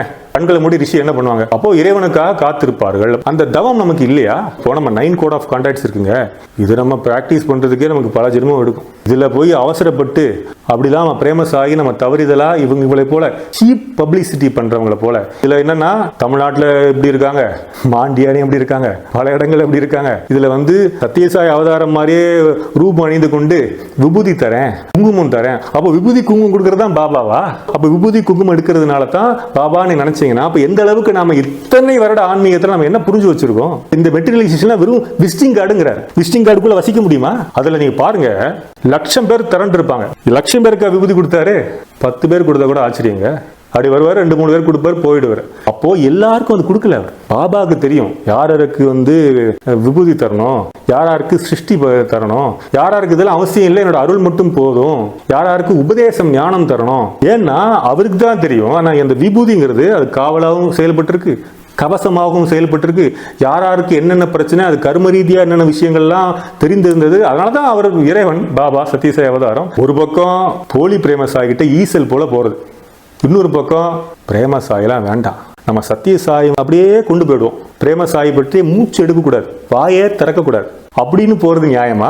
அப்போ எந்த அளவுக்கு நம்ம சத்யசாய் அவதாரத்தினுடைய வாய்மையை உணர்ந்திருந்தா, நம்பியிருந்தா, நம்ம எந்த அளவுக்கு அவருக்காக காத்திருப்போம். இப்போ நம்ம என்ன நினைக்கிறோம்? நம்ம சத்யசாயை வந்து தரிசனம் பண்ணியிருக்கோம், சில பேர் சம்பாஷணம் பண்ணியிருப்போம், பாத நமஸ்காரம், சேவை, இப்படிலாம். அப்போ அந்த சத்யசாய் அவதாரத்தினுடைய உருவத்தின் மேல இருக்கிற காதல்னால, அந்த நன்றி உணர்ச்சியினால எனக்கு சத்யசாய் அவதாரமே போதும் சாய்ராம் அப்படிங்கிறோம். ஆனா நம்மளே ஷிரடி பக்தர்களா இருக்காங்கல்ல, அவங்கள நம்ம சந்திச்சிருக்கோம். அதுல சில பேர் என்ன சொல்றாங்க, எனக்கு ஷிரடி பாபா போதும், சத்யசாய் அவதாரம் எனக்கு அவசியம் இல்லைன்னு சொல்லும்போது நமக்கு எப்படி இருக்கு? ஐயோ, ஒரு மாபெரும் அவதாரமா பூர்ணாவதாரமா வந்திருக்கிற சத்யசாயை அவங்க இன்னும் புரிஞ்சுக்கலையே, 2 பேரும் ஒண்ணுங்கிற நமக்கு இருக்கிற ஒரு தெளிவு, ஒரு உணர்தல் அவங்களுக்கு இல்லையே அப்படின்னு நமக்குள்ள நம்ம அடிச்சுக்கிறோமா? சில பேர் அதையும் தாண்டி வெளியில சொல்லிடுறோம், இல்ல சாய்ராம் 2 பேரும் ஒண்ணுதான் சாய்ராம் அப்படி நமக்கு மீறி வருதா வார்த்தை? அப்படி இருக்கும் பொழுது இப்போ நம்மளும் அவங்கள மாதிரி தானே இருக்கோம். அதே போல பிரேமசாயியா அவர் வந்து பிரகடனப்படுத்தி அவர் வரும்போது எனக்கு சத்யசாயும் போதும் போது பிரேமசாயி பக்தர்களுக்கு எப்படி இருக்கும்? ஐயோ, இவங்களுக்கு வந்து 3 பேருமே ஒன்றுதாங்கிறத உணர்வே இன்னும் புரியலையே, அப்போ முழுமையான ஆனந்தம் அடையலையே. எதுக்குங்க நம்ம ஓம் சாந்தி சாந்தி சாந்தி 3 தடவை சொல்றோம்? ஏன்னா 3வது சுற்றுதெல்லாம் முழுமையை அடைகிறதுங்கிறது தான் வேதத்தினுடைய முழுமையான அர்த்தமே. அப்படி இருக்கும் பொழுதுதான் 3ஆக சுவாமி விரிவடைந்திருக்கிறார். அங்கிற ஒரு புரிதலே நமக்கு இல்லாத போது எப்படி சாயரா நம்ம வந்து இந்த பக்தியை வந்து எப்படி நம்ம வந்து விரிவடைச்சு நம்ம கொண்டு போறோம்? நாமளா வந்து சத்யசாயை தேர்ந்தெடுத்தோம். இது என்ன மெனுக்காடா? ஷிரடி சாயும் சத்யசாயி, ஷிரடி சாய் சத்யசாய் போறோம் அப்படி டிக் பண்ணி சர்வர் கொண்டு வந்ததா? அவர் நம்மை தேர்ந்தெடுத்தார். நாம தான் 3 சாய் அவதாரங்களை வேறு வேற பார்க்கிறோமே தவிர ஒரு இடங்கள்லையும் சத்யசாய் அவதாரம் 3ஐயும் வேறாக பார்த்ததில்லை. பாபாவை பல இடங்கள் அது பேசியிருக்காரு. மிக தெளிவான உதாரணம் சொல்லணும்னா பெத்தப்புட்டு அம்மாவை சொல்லலாம். அவங்களுக்கு ஆரம்பத்தில் நம்பிக்கை இல்லைன்னா பாபா வந்து புட்டபர்த்தியில் அவதாரம் பண்ணியிருக்காரான்னு சொல்லி பார்க்க வராங்க ரொம்ப வயதான பிறகு. அது வந்து அவங்களுடைய ஆட்டோபயோகிராஃபிலேயே பதிவு பண்ணப்பட்டிருக்கு. ஆட்டோபயோகிராஃபி பெத்தப்பட்டு சாப்டர் 34 பேஜ் நம்பர் 177 178 இதில் இருக்கு. அப்போ பாபா வந்து பெத்தப்பட்ட அம்மாட்ட சொல்றாரு, when I told you you do not listen, நான் சொன்னேன் நீ கேட்கல, you forgot and came now, நீ மறந்துட்டு இப்போ வந்திருக்க, let us go to Puttaparthi அப்படிங்கிறார். சுவாமியை உறவை கொண்டாட அவங்க தரிசனம் பண்றாங்க முதல்ல. அப்போ சுவாமி இதெல்லாம் கேட்கிறார். இவங்களுக்கு இப்படியே ஸ்டன் ஆகிடுதுன்னா அவங்க சின்ன வயசுல ஷிரடி பாபாவை தரிசனம் பண்ணி சுவாமிகிட்ட பேசி சுவாமி வந்து சப்பாத்திலாம் ஊட்டி விட்டு இப்படிலாம் நிறைய அனுபவங்கள் அவங்களுக்கு கிடைச்சிருக்கு. அவங்க பேர் சாரதா தேவின்னு இயற்பெயர். பெருசா புட்டு எடுக்கிறதுனால பெத்த புட்டுன்னு பேரு. இப்படி சொல்லும் போது எப்படி ஆச்சரியமா பாக்குறாங்க. அதற்கு பிறகுதான் ட்விஸ்டே இருக்கு. என்ன சொல்றாருன்னா, you have to give me ₹16, come on give, எனக்கு 16 ரூபா தரணும் குடுங்கிற பாபா. இப்போ அப்படியே ஷாக் ஆகிடுது. நீங்கள் இதை கவனிக்கணும். நீ ஷிரடி பாபாவுக்கு 16 ரூபா கொடுக்கணுமே குடுன்னு சொல்லலை, நீ எனக்கு கொடுக்கணும் 16 ரூபா அதை குடுங்கிறார். நாம தான் ஷிரடி சாய் வேற, சத்யசாய் வேற, பிரேம சாய்ங்கிறது வேற அப்படின்னு நான் பார்க்குறோம். இல்லை, 3 சாயுமே ஒன்றுதாங்கிறது நாம சொல்லலைங்க, சத்யசாய் அவதாரமே வந்து சொன்னது. ப்ரூஃபுங்க அது. நம்ம சுவாமியை தாண்டியா நம்ம சுவாமி ஒன்று சொல்றாரோ அது கீழே தான் நம்ம. அதனால டிவோட்டினா வேற என்னங்க எனக்கு புரியல, நீங்க சொல்லுங்க. டிவோட்டினா என்ன? சுவாமியினுடைய வாய்மொழியை வேதமாக உள்வாங்கி அதை வாழ்க்கையாக மாற்றுவன் தான் டிவோட்டி. அப்படி இருக்கும் பொழுது பாபா சொல்றாரு, you have to give me 16 rupees. ஆச்சரியப்படுறாங்க. இப்போ நீங்கள் படுறீங்களே அதே மாதிரி அவங்க அப்படியே சர்ப்ரைஸ் ஆகுறாங்க. அவங்க தான் நினைவுக்கு வருது, ஆமாம் இல்லை ஷிரடி பாபாவுக்கு நம்ம 16 ரூபா கொடுக்கணும் கரெக்டு அப்படிங்கும்போது கொடுக்குறாங்க. Alright, you have given, not knowing that I am Shirdi Baba, you are simply sitting without even doing namaskar அப்படிங்கிறார். சரி கொடுத்துட்டேன், ஆனால் நான் ஷிரடி பாபான்னு கூட உணராமல் நீ நமஸ்காரம் பண்ணாமல் இருக்குங்கிறார். விளவெழுத்து போகிறாங்க. அப்போ தான் தான் ஷிரடி பாபாங்கிறது இதை விட என்ன உதாரணம் வேணும்? அப்படி இருக்கும் பொழுது அதைத்தான் சுவாமி நான்கிற எங்கெல்லாம் சொல்லியிருக்காரோ அங்கெல்லாம் நான்கிறது 3 நான். ஷிரடி சாயி, சத்யசாயி, பிரேமசாயி. நாம என்ன பண்றோம்? இல்ல நான் சொன்னதுனால அது சத்யசாயி. ஏன்னா நாம நான்கிற நம்ம உடம்ப தானே பாக்குறோம். இந்த மாயை தான் அங்க வருது. இப்படி நாம வந்து வேறுபடுத்துறது ஆன்மீகம் அல்ல. அதான் முதல்ல நம்ம புரிஞ்சுக்கணும். மனம் வந்து பிளவுபடுத்துறது, இதயம் வந்து சேர்க்க முயற்சிக்கிறது. நிஜமா பிரேமசாய் அவதாரம் தன்னை பிரகடனப்படுத்த போறார் ரொம்ப விரைவில். அப்படி இருக்கும் பொழுது எந்த முகத்தை வச்சுட்டு இவங்க எல்லாம் திருப்பி வருவாங்க? போலியான நபர்களை பார்த்து அவங்க கிட்ட காலில் விழுந்து நிஜமான பிரேமசாய் அவதாரம் வந்து பிரகடனப்படுத்திய பிறகு எந்த முகத்தை வச்சு பார்க்க போறோம்? இது மட்டும் இல்ல, பிரேமசாயை எதுக்கு அப்படிங்கிற மாதிரி ஒரு மனசுல ஒரு ஒரு உதாசீனம் இருக்குல்ல. அப்போ நமக்கு ஏற்கனவே வாழ்ந்த பக்தர்களும் நமக்கு நினைவுக்கு வரல. சபரி, பிரகலாதன், அதுவும் பால விகாஸ் கிளாஸ்லேருந்து நம்ம கத்துக்கிறோம் இதெல்லாம். அப்போ கூட நமக்கு புரியல. அப்ப எப்ப புரியும்? இந்த மனித பிறவியே வந்து அரிதான பிறவி. இந்த உடம்பு கிடைக்கிறது ரொம்ப கஷ்டம், மனித உடல். அடுத்த பிறவி மனித பிறவி கிடைக்குமான்னு கூட தெரியாது. அதுவும் பாபாவுக்கு தான் தெரியும். அப்படி இருக்கும் பொழுது இது வந்து முழுக்க முழுக்க சாய் பக்தரா மாற்றியது முழுக்க முழுக்க சத்யசாய். எதற்காகனா 3 சாயும் உணர்த்தணுங்கிறதுக்காக தான். ஏன்னா அந்த அவதாரமே 3ஆக விரிவடைந்திருக்கிறதுனால அப்படி உணர்த்தணுங்கிற ஒரு மாபெரும் ஒரு கடமை வந்து பாபாவுக்கு இருக்கு. நாம என்ன பண்றோம்? பிரிச்சு பார்க்கிறோம். மிக முக்கியமான விஷயம் என்னன்னா, நாமளே 3ஆ பிரிந்திருக்கிறோங்கிறார் பாபா. ஒன்று நான் அப்படி நினைக்கிறோம்ல, அந்த உடல், அது ஒரு ஐ அப்படிங்கிறார். இன்னொரு ஐ என்ன? உலகம் நம்மளை பார்க்குது இல்ல, மனம், அதுதான் நாம அப்படிங்கிற இன்னொரு ஐ. 3வது என்ன? உண்மையான நீங்க அப்படிங்கிறார், அதுதான் ஆன்மா. அதே போல நமக்கு 3 பிரிவு இருக்கிற மாதிரி பாபாவுக்கு 3 பிரிவு இல்ல, 3 விரிவு இருக்கு. அதுதான் ஷிரடி சாய், சத்யசாயி, பிரேமசாயி. அப்போ சத்யசாய் அவதாரம் உடைய பிசிக்கல் அப்பியரன்ஸ் மாதிரியா ஷிரடி அவதாரம் இருந்தார்? இல்ல. ஷிரடி அவதாரம் மாதிரி பிரேமசாயி இருக்காரா? இல்ல. அப்படின்னா சத்யசாய் அவதாரம் மாதிரியே சில பசங்கள்லாம் அணிந்து கொண்டு விபூதி குங்குமம் எடுக்கிறதுலாம் நடக்குமா? ஷிரடி அவதாரம் உதி கொடுத்தார், சத்யசாய் அவதாரம் கை அசைவில் விபூதி வந்து நமக்கு கொடுத்தாரு. பிரேமசாய் அவதாரம் விபூதி தரணும்னு இருந்ததுன்னா அப்படியே பார்ப்பார். நம்மளை பார்த்தாலே நம்ம பேக்கெட்டுக்குள்ளேயே விபூதி இருக்குங்க. அவர் தனியா சிருஷ்டி பண்ணி தரணுமோ இல்லை ஒரு இடத்துல இருந்து கொடுக்கணும்னு அவசியம் இல்லை. இதை உதாரணத்துக்கு சொல்றேன். ஏன்னா அணுகுமுறை வந்து அன்பு தான். 3 பேருக்குமே. அதை தாண்டி நடைமுறைன்னு இருக்குல்ல, ஷிரடி பாபா வந்து குதிரை வண்டியில மாட்டு வண்டியில போனாரு, சத்யசாயி வந்து கார்ல போனாருங்க. ஷிரடி பாபா வந்து இந்தியா முழுக்க போகல, ஷிரடி கிராமம் சுற்றி வட்டார கிராமங்கள் போனாரு. அதை தாண்டி சத்யசாயி அவதாரம் ஒரே ஒரு வெளி தேசம் போனார், உகாண்டா, கென்யா. அதுக்கு பிறகு அம்மா வந்து சத்தியம் வாங்குறாங்க, வந்து நீ பாரதத்துல தான் இருக்கணும், நீ இப்படிலாம் சத்தியம் வாங்கின பிறகு அவர் வெளிநாட்டுக்கே போகல. எல்லாரும் அவரை தேடி நம்ம வந்து பயணிச்சு வந்தோம். இது சத்யசாயி அவதாரம். இப்போ நாஸ்டாடாமஸ் சொல்றாரு, இந்த சர்வதேசமே வந்து இவரை வந்து கிரீட்னா என்ன, வரவேற்கும். இதுல என்ன காரணம் அப்படின்னா, பிரேமசாயி அவதாரத்தை உலகம் முழுக்க, அதாவது சர்வதேசமா அவரை வரவேற்கும் அப்படின்னா என்ன அர்த்தம்னா, உலகம் முழுக்க செல்வாருங்கிற அர்த்தம். அப்படியா? அப்படி நீங்க பார்த்தீங்கன்னா, காடியா இருக்கார்ல, டாக்டர் காடியா, அவர் வந்து இவர் ஜான் இஸ்லாப் மாதிரியே மாபெரும் ஆத்மார்த்த பக்தர். சுவாமி ஸ்ரத்தானந்தா அப்படின்னு பகவான் நித்யானந்தா கணேஷ்புரியில் இருக்கிறவர், அவருடைய சிஷ்யர் இருந்தார். அவர் தியானம் பண்ணிட்டு இருக்கும்போது ஒரு நாளைக்கு கணேஷ்புரி நித்யானந்தா தோன்றி, நீ முக்தி தானே கேட்குற, இந்த தியானத்தில் அந்த முக்தி வந்து நான் சமாதி ஆயிட்டேன், ஓகே, ஆனால் புட்டபர்த்திக்கு போ, சத்யசாயி அவதாரத்தை பாரு, அந்த அவதாரம் உனக்கு முக்தி தரும், அந்த அவதாரம் மட்டும்தான் அதை பண்ண முடியுங்கிறார். அப்போ நேரம் இவருக்கு வந்து அப்படி கேள்விப்படும் போது, சத்யசாயா அப்படி கேள்விப்படும் போது ஒரு பஜனை நடக்கிறது, அங்கே காடியா இருக்காரு, காடியா பேசுறாரு, காடியா கூட்டிட்டு போறாரு. இதான் சம்பவம். அப்படியும் போது அந்த இன்டர்வியூ ரூம்ல சத்யசாயி அவதாரம் வந்து ஒரு பெண்டன்ட் வந்து உருவாக்குறது, விஸ்வரூபா பெண்டன்ட் புக்ல இருக்கு. காடியா அந்த புக் எழுதியிருக்காரு, தன்னுடைய வாழ்க்கை அனுபவங்கள்ல சாய் ஸ்மரன் அப்படிங்கிற புத்தகத்தில் எழுதியிருக்காரு. இது வந்து அத்தியாயம் 12 என்ன குறிப்பிட்டிருக்காருன்னா, அந்த பெண்டன்ட் வந்து விஸ்வரூபா பெண்டன்ட், விஷ்ணு இருப்பாரு, கீழே ஷிரடி பாபா இருப்பாரு, கீழே சத்யசாயி பாபா இருப்பாரு, தலைகீழ பிரேமசாயி இருப்பாரு. அப்படி திருப்பினா இங்கே இருந்து ஆரம்பிக்கும், சின்ன பையனா இருப்பார். அதெல்லாம் சிருஷ்டி பண்ணிட்டு காமிக்கிறார். காமிச்சு உங்களுக்கு தெரியுதான் போது 3 அவதாரம் தெரியுது, 4வது தெரியல உங்களுக்கு. பாபாவை சொல்றார், இதுதான் பிரேமசாயி, என்னோட அடுத்த அவதாரம். அதுவும் பதிவு பண்ணியிருக்கார் டாக்டர் காடியால, அந்த புக்கில் இருக்கு. ஸ்கந்தம் 12, அதாவது சாப்டர் 12 அது இருக்கு. அது மட்டும் இல்லை, ஒரு தடவை பாபா முன்னாடி டாக்டர் காடியா பஜன் பண்றார், நீயே ராமன் நீயே கிருஷ்ணன் பண்ணும்போது திடீர்னு பாபா வந்து தடுக்கிறார். இல்லை, நீ வந்து பாடுறதெல்லாம் ஓகே, இதெல்லாம் பாடுற, நீ வந்து நான் தான் ராமருங்கிற, நான் தான் கிருஷ்ணருங்கிற, ஆனால் முக்தி வேணுங்கிற, ஏன் நீ வந்து முக்தி அடைஞ்சு அப்படி ஐக்கியமாகணும்னு நினைக்கிறியா? நான் வந்து பிரேமசாயா அவதாரம் பண்ணும்பொழுது நீ என் கூட சேவை பண்ண வரமாட்டியான்னு கேட்கிறேன்.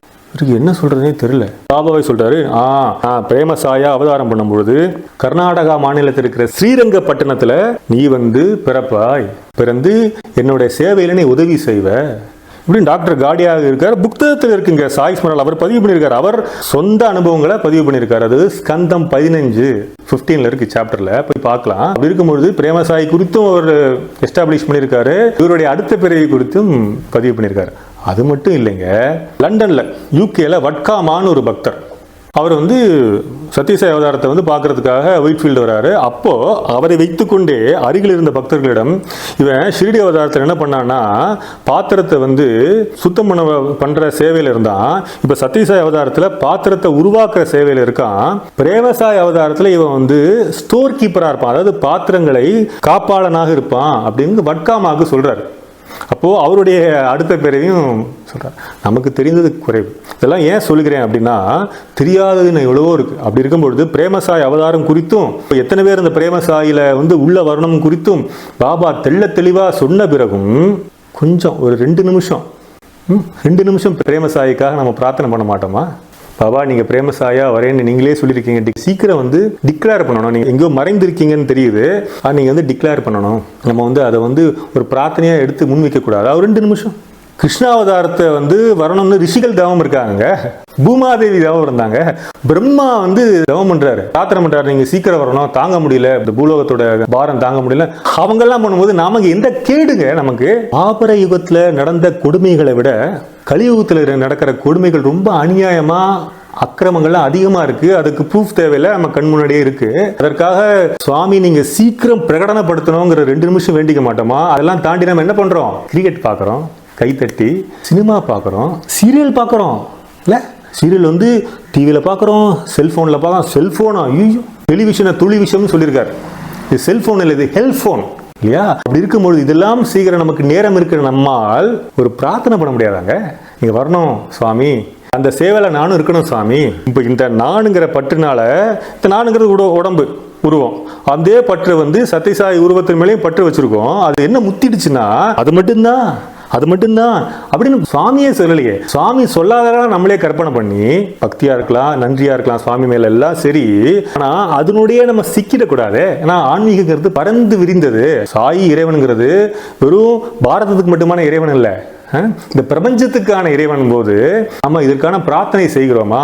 இந்த நேரத்தில் நாம எடுத்து பிரார்த்தனை பண்ணணும், தீவிரமா பிரார்த்தனை பண்ணணும். நம்ம மூன்றா பேதம் படுத்தவே கூடாது. நம்ம பேதம் படுத்துறோம். பேதம் படுத்துறது அறியாமையில் இருக்கோங்கிறது அர்த்தம். இப்போ நம்ம ஒரு ஆடியோ ப்ளே பண்றதை கேட்க போறோம். కనుక నేను త్వరలోపల్లి ప్రపంచం టూర్ కూడా చేస్తాను. Bhagwan, very soon we'll go around the world, go on trip all over the world. இது 2007 சிவராத்திரி டிஸ்கோர்ஸ் அன்னைக்கு சத்யசாய் அவதாரம் இது என்ன பேசுறது அப்படின்னு கேட்டிருப்பீங்க. நான் விரைவில் வேர்ல்டு டூர் செய்ய இருக்கிறேன் அப்படின்னு பேசுறேன். 2007 பேசுறாரு. 2011 மகா சமாதிங்கிற லீலா நாடகம், அது நாடகம் தான், அதுக்கு நான் வரேன். என்ன 2007 சொன்னார், 2011 சமாதி அடைஞ்சிட்டாரு. எங்க வேர்ல்டு டூர் போனாரு? அப்போ சுவாமி சொன்ன வார்த்தையெல்லாம் பலிக்கவில்லையா அப்படின்னு நமக்கு ஒரு கேள்வி இருக்கு. அது என்னைக்கா பலிக்காம இருந்திருக்கா? அதுவும் ஒரு கேள்வி இருக்கு. நான் சொன்னதெல்லாம் நடந்திருக்கு, இனிமேல் நடக்க போறதையும் சுவாமி சொல்லியிருக்காரு. ஏன்னா அவர் இறைவன், அவருக்கு எல்லாமே தெரியும். இறைவனுக்கு முனைவனு குவாலிட்டி தாங்க, எங்கும் நிறைந்திருப்பது, எல்லாம் அறிந்திருப்பது, எதையும் செய்வது. சத்யசாய் நெவர் ஃபெயில்ஸ்ங்கிறது நமக்கு தெரியும். அப்போ எதை நோக்கி அதை சொன்னார், எதை மனதில் வைத்துக்கொண்டு, அது உள்நோக்கம் இருக்கு இல்லையா, அதை வைத்து சொன்னார் அப்படின்னா நிச்சயமாக இதை வச்சு தெரிகிறது பிரேமசாயை வைத்து தான் இதை சொன்னார் அப்படின்னு. என்ன சார் இப்படி சொல்றீங்க? இதை காடியாவுக்கும் சொல்லியிருக்கார். அவர் புத்தகத்தில் பதிவு பண்றார், சாய்ஸ்வரன் புத்தகத்தில். அவர் பல வெளிநாடுகள் சென்றிருக்கிறார். ஓம் ஸ்ரீ சத்யசாய் கிருஷ்ணாய நமகங்கிற மிகப்பெரிய நாம வேள்வியை நடத்தினார். இந்தியாவில் மட்டும் இல்ல, சர்வதேசங்களில் நடத்தியவர். மாபெரும் பக்தர் டாக்டர் காடியா. அவர் வர்றார், சுவாமி இந்த நாட்டுக்கு போனேன், இலங்கைக்கு போனேன், நீங்க வரணும்னு விரும்புறாங்க சுவாமி, எல்லாரும் நீங்க வரணும் சுவாமி பக்தர்கள் அப்படிங்கும்போது நான் வருகிறேன் அப்படிங்கிறார். 1-2 இல்ல, அமெரிக்காவுக்கு அவர் கூப்பிடுறாரு, வருகிறேன் அப்படின்னார். புத்தகத்தில் பதிவாயிருக்கு. அப்போ நீங்க கேட்கலாம், அப்ப அதுவும் பலிக்கவில்லையா நீங்க யோசிக்கலாம். அதே புத்தகத்தில் தான் நம்ம பார்த்தோம். சாப்டர் 15 என்ன, நான் பிரேமசாய அவதாரம் எடுத்து ஸ்ரீரங்கப்பட்டணத்துல பிறப்பாய்ங்கிறார். அப்போ இதெல்லாம் பிரேமசாயை மனதில் வைத்து தான் சுவாமி இதெல்லாம் டிக்ளேர் பண்ணது.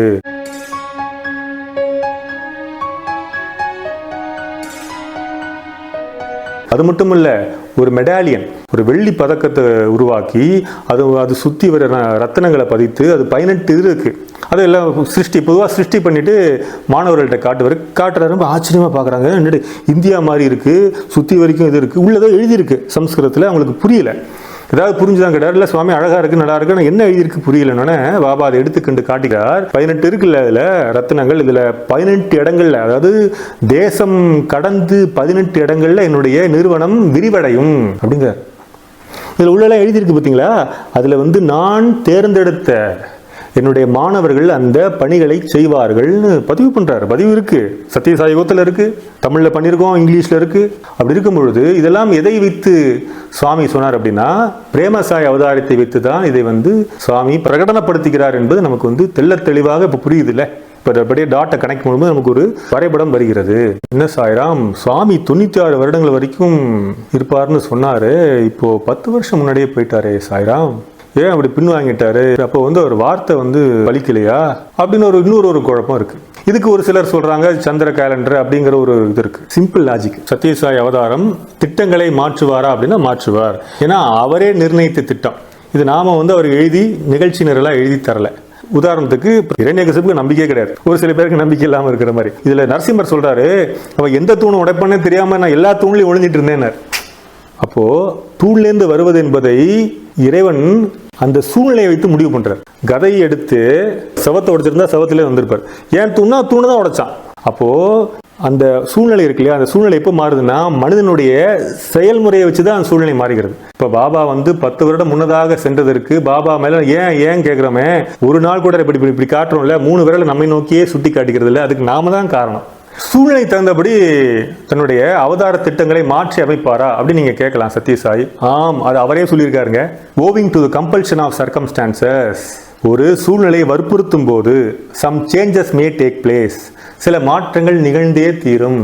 they are not permanent, ஆனால் அது நிரந்தரம் அல்ல. இப்போ நம்ம பார்க்குறோம் இல்லையா, சாய் மிஷினுடைய இதெல்லாம் என்னடா கொஞ்சம் மந்தமா இருக்குங்கிற மாதிரி தோணும். நிரந்தரம் அல்ல.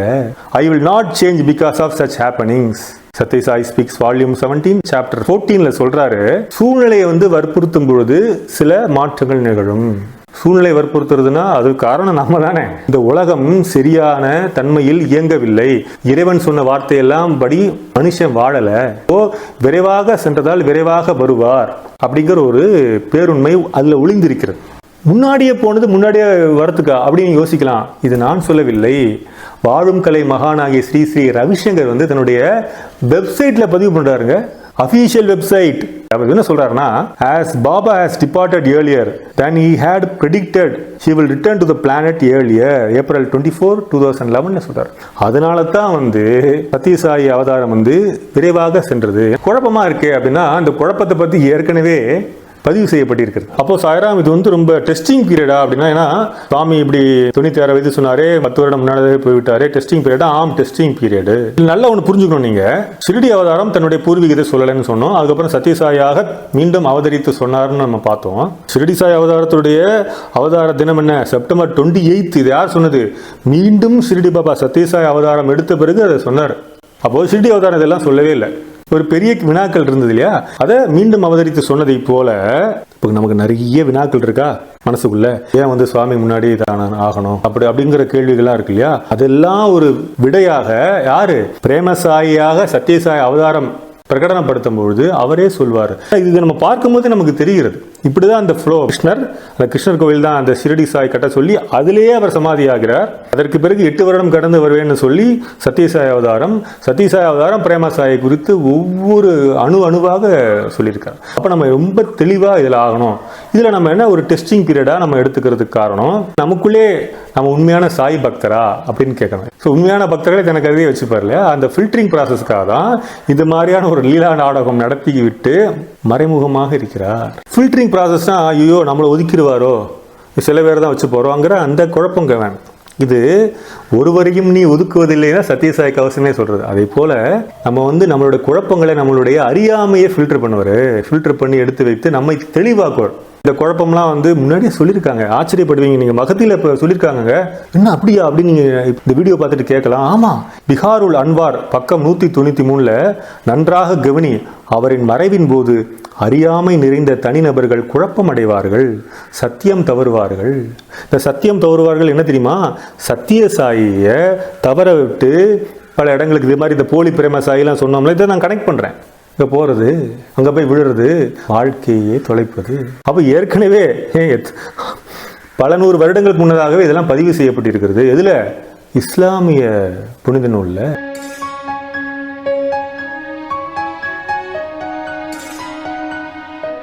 சத்யசாய் அவதார் ஒரு இடத்துல சொல்றாரு, மனப்பூர்வமாகவும் விழிப்புணர்வுடனும் என்னுடைய ஒவ்வொரு சொல்லையும் செயலையும் பொறுமையுடன் கவனத்தில் வைத்தால்தான் என்னுடைய நோக்கத்தை பொதுவாக புரிந்து கொள்ள முடியுங்கிறார். Sathya Sai speaks volume 29 chapter 29. இதுல விழிப்புணர்வுடன்ங்கிறார். அப்ப நம்ம இதெல்லாம் நம்ம சுவாமி ஏற்கனவே அந்த அவதாரம் ஏற்கனவே சொன்னதெல்லாம், சத்யசாய் அவதாரம் இதெல்லாம் நம்ம நினைவுபடுத்தி பார்க்க வேண்டும். அதற்கான காலகட்டம் தான் இதுங்க. அப்போ நம்ம அவேர்னஸா இருக்கணும். எதுல அவேர்னஸா இருக்கணும்? சுவாமியினுடைய அடுத்த அவதாரமான பிரேமசாயை குறித்து மிகுந்த அவேர்னஸா நம்ம இருக்கணும். ஏன்னா ரிஷிகள் இருந்தாங்க கிருஷ்ண அவதாரத்துக்காக, நாமளும் இருக்க வேண்டும். இப்போ ஒரு ఆడియో ప్లే பண்றோம். ఇంకా క్రమక్రమేణా మున్ముందంతా వచ్చేటువంటి దాన్ని చూస్తే మీరు గుడ్డివారు కూడాను, కేవలం తెలివినేటువంటి వాడు కూడాను స్వామి గాడ్ అనేటువంటిది అనిపిస్తాను. In the days to follow, in future, the blind people, absolute fools, dunces also should declare that Bhagavan, Swami is God. இப்போ நீங்க பாத்தீங்கன்னா சுவாமி என்ன சொல்றார்? கண் பார்வையற்றவரும் என்னை இறைவன் என உணர்ந்து கொள்வார். இப்பேற்பட்ட வாசகங்க. இதெல்லாம் எதிர்காலத்தில் நடக்க போகிறது என்பதற்காக தான் சுவாமி இதை சொல்றார். இதுல இன்னொரு ஆடியோ கேளுங்க. మానవత్వంగా మీరు విసర్జించొచ్చు. కాదు కాదు, నేను దేహం కాదు, నేను మనసు కాదు, నేను బుద్ధి కాదు, నేను చిత్తం కాదు, నేను అంతఃకరణం కాదు, ఏది కాదు నేను. We may take him as a human. No, he's not the body, he's not the mind. కేవలం మీ నిమిత్తమై వచ్చినటువంటిది. All are present. ఇది నిజము, ఇది బ్రహ్మము, ఇది మిథ్యము, ఇది సత్యము అని నిరూపించేటువంటి దానికోసమే ఈ దేహం వచ్చింది. Bhagavan is amidst us to tell us what is truth, what is Brahman, what is eternal. என்ன சொல்றாரு? நான் உடல் அல்ல, நான் மனம் அல்ல, பியூர் கான்சியஸ்னஸ், அதான் பரமாத்மா. அதனால தான் பரமாத்மாவிலிருந்து நம்ம வந்திருக்கோம், அதான் ஜீவாத்மா. இதெல்லாம் மனதில் வைத்துத்தான், இதெல்லாம் வருங்காலத்தில் நிகழக்கூடியதை முன்பே சுவாமி பல இடங்கள்ல சொல்லியிருக்கார். புட்டபர்த்தி கிருஷ்ணாவதாரத்தில் கிருஷ்ணர் அவதாரம் பண்ண மதுரா மாதிரி மாறும் அப்படிங்கிறார். புட்டபர்த்தி கிருஷ்ணர் அவதரித்த இடமான மதுரா நகரம் போன்று ஆகப் போவதை நீங்கள் எல்லோரும் பார்க்க போகிறீர்கள். யாராலும் இந்த வளர்ச்சியை தடை செய்யவோ தாமதப்படுத்தவும் முடியாது. உங்களில் எவர் ஒருவரும் என்னை விட்டு விலகி போய்விட முடியாது. நீங்கள் நம்பிக்கை இழந்தாலும் அதற்காக வருந்தி கதறி கொண்டு திரும்ப என்னிடமே புகலிடம் தேடுவீர்கள். சத்யசாய் பேருரைகள் வால்யூம் 2 பிரசாந்த் நிலையம் அக்டோபர் 21, 1961 சொல்லியிருக்காருங்க. எத்தனை வருஷம் முன்னாடி பாருங்க. நம்ம எதுக்கு போவானே, கதறி கொண்டு வருவானே, சுவாமியே கதி என்று நாம் சாஷ்டாங்கம் அவருடைய வாய்மொழியை மிக ஆழமாக உணர்தலோடு பிரேமசாமியை குறித்த ஒரு விழிப்புணர்வோடு இருக்கணும். அதுதான் நம்ம சுவாமிக்கு காட்டுற நன்றியும் கூட. நம்ம உருவத்தை கடந்து 3 உருவமுமே ஒன்றான இருக்கிறது, அதுதான் அத்வைதம். அப்போ நானும், சுவாமி சொல்றாரு, நீயும் நானும் ஒன்று. அப்படி இருக்கும் பொழுது நானும் நீயும் ஒன்றுன்னு சொல்லக்கூடிய சத்யசாய் இறைவன் இது வேற, ஷிரடி சாயா வேற, சத்யசாய் வேறன்னு சொல்லலை. ஏன்னா சாய் மிஷனே 3 ஒன்று தானே, 3ஆக விரிவடைந்திருக்கிறாருங்கிறது. ஏன் சில இது நீங்கள் ஏன் திருப்பி குழந்தைக்கு 100 தடவை சொன்னால் ஒரு தடவையாக புரிஞ்சுக்கோங்களே. அந்த ஒரு ஆரங்கத்தில், அந்த ஒரு அக்கறையினால தான் நம்ம மிகுந்த ஆழமாக பிரேமசாயை உணரணும். இப்போ ஒரு ஆடியோ கேட்குறோம். జగత్తంతా ఒక ప్రశాంతంగా రూపొందుతుంది. A time will come when the whole world will be at my feet. இதில் என்ன இருக்கு, உலகமே என்னுடைய காலடியில் வரும் அப்படின்னு சத்யசாய் சொல்றாரு. இப்போ இந்த நொடி வந்துருச்சா அப்படின்னா இல்லை, அது வருங்காலத்தில் இதெல்லாம் நிகழப்போகிறது. அப்போ நீங்க கேட்கலாம், சத்யசாய் சொல்லியிருக்காரு, சத்யசாய்க்கு நிகழும், எதுக்கு நீங்க பிரேமசாய் உள்ள எடுத்துட்டு வரீங்க அப்படின்னா, அப்படி அல்ல. சத்யசாய் பிரகடனம் பண்ணும்போது 1940 ஷிரடி பாபா யாருன்னே தெரியாது. ஷிரடி கிராமங்களுக்கு தெரியும், சுற்றி இருக்கிற ஷிரடி கிராமம், சுற்றி இருக்கிற கிராமத்துக்கு மட்டும்தான் தெரியும். ஷிரடி பாபா யாருன்னே தெரியாது. அதுவும் அந்த ஆந்திர பிரதேசம், அது அப்போ மദ്രാஸ் மாகாணமாக இருந்ததுல யார் மீண்டும் ஷிரடி பாபா சத்யசாய் பாபாவை அவதரித்த பிறகுதான் ஷிரடி பாபாவே வெளியே தெரியும். அப்படி இருக்கும் பொழுது அதற்கு பிறகு இப்போ பார்த்தீங்கன்னா 15 வருடமாக அவ்வளவு பெரிய பூம். அதை போல பிரேமசாயை வந்த பிறகு, அவதார பிரகடனம் பண்ண பிறகு சத்யசாயனுடைய மகிமை மாபெரும் பிரம்மாண்டமா விஸ்வரூபம் எடுக்கும். அதை மனதில் வைத்துத்தான் உலகமே என்னுடைய காலடியில விழும் அப்படிங்கிற ஒரு மாபெரும் ஒரு பிரகடனத்தை சுவாமி 10 பேர் 20 பேர்கிட்ட இல்ல, பொதுவெளியில அதை பதிவு செய்கிறார். 3 சாய் அவதாரம் இருக்கு. அந்த 3 சாய் அவதாரத்துல சின்ன உதாரணம் தான். ஒரு கிளாக்ல 3 பேட்டரி போடுற மாதிரி இருக்கும், ஒரு டார்ச் லைட்ல 3 பேட்டரி போடுற மாதிரி இருக்கும். நமக்கு தெரியும், இப்போ டார்ச்ல அந்த 2 பேட்டரி தான் எனக்கு பிடிச்சிருக்கு, நான் 3ஆவது பேட்டரி போட மாட்டேன்னா எரியுமா, வெளிச்சமா இருக்குமா? அதை போலதான் 3 சாய் அவதாரமும் 3 பேட்டரி மாதிரி. இந்த சாய் மிஷினுக்கு ஒட்டுமொத்தமா ஒரே மிஷின் தான். நம்ம பிரேமசாய் மிஷின்னா அது வேற மிஷின், சத்யசாய் மிஷின் வேற. சத்யசாய் மிஷினுடைய கண்டினியூஷன் தான் பிரேமசாய் மிஷின். சின்ன உதாரணம் எல்லாருக்கும் புரியுற மாதிரினா பாகுபலி 1, பாகுபலி 2. இன்னும் புரியணும் அப்படின்னா web series season 1, season 2, season 3 எல்லாரும் புரியுற மாதிரி சொல்லணும்னா, பொதுமக்கள்லாம் கேட்குறீங்க, புரியணும்ல. அதுதான் இந்த 3 சாயோடது. இப்போ நம்ம இருக்கிறது பிரேமசாய் பாபா காலங்க. காலத்துக்கு தகுந்த மாதிரி நம்ம நம்மளை அப்கிரேட் பண்ணிக்கணும். ஆன்மீகத்திலையும் சரி அப்கிரேட் பண்ணிக்கணும். உணர்தல் தான் ஆன்மீகம்ங்கிறது, உணர்தல். 3ம் ஒன்றுங்கிற உணர்தல். சாய் மிஷன்ங்கிறது ஒரே மிஷன் தான். அது ஷிரடி சாய், சத்யசாய், பிரேமசாயா விரிவடைந்திருக்கு. சத்யசாய் மிஷன் தான் கண்டினியூஷன் தான் பிரேமசாய் மிஷன்.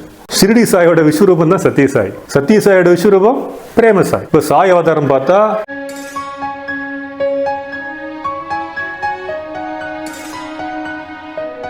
அந்தந்த யுகத்தில் இருக்கிற ஆன்மாக்கள் எல்லாமே ஒவ்வொரு அவதாரத்திலையும் தொடர்வார்கள். இதுல ஹார்வர்ட் மார்ஃபர்ட் உங்களுக்கு தெரியும், அவர் ஒரு புத்தகம் எழுதியிருக்கார், Sai inner views and insights. அந்த புத்தகத்துல சாப்டர் 10 சுவாமி விவேகானந்தா ரீபர்த் சாப்டர்ல என்ன சொல்றார், அவருடைய மனைவி ஐரிஸ்னு பேர், இந்த ஹார்வர்ட் மார்ஃபர்டுடைய மனைவிட்ட சுவாமி சத்யசாய் அவதாரம் விவேகானந்தர் இலங்கையில பிறந்திருக்காரு, அவருடைய எஜுகேஷன் ட்ரைனிங் முடிஞ்ச பிறகு என்னுடைய மிஷனில், என்னுடைய சேவையில் உதவி செய்ய அவர் வருவார் அப்படின்னு சொல்லியிருக்காரு. அப்படியே ஆச்சரியப்படுறாங்க. கணவன்கிட்ட சொல்கிறாங்க, 2 பேரும் புல்லரிச்சு போகிறாங்க, என்னடா விவேகானந்தர் இவ்வளோ பெரிய மகான், எல்லாருக்கும் தெரிந்தவர், அவர் வராரா? எங்க ஆதிசேஷனே வரா, ராமாவதாரத்தில் வந்திருக்கா, நம்பியா? மகான்கள் வருவாங்க. ஏன்னா இந்த உலகம் முழுக்க மாற்றணுங்க, மகான்கள் தான் ஆகணும், அவர் வழி இல்லை. ஏன்னா ஏற்கனவே தவம் செய்த ஒவ்வொரு ஜென்மமாக தவம் செய்தவர்களுடைய இங்கே வரும்பொழுதுதான் இன்னும் வீரியம் அதிகமாகும்.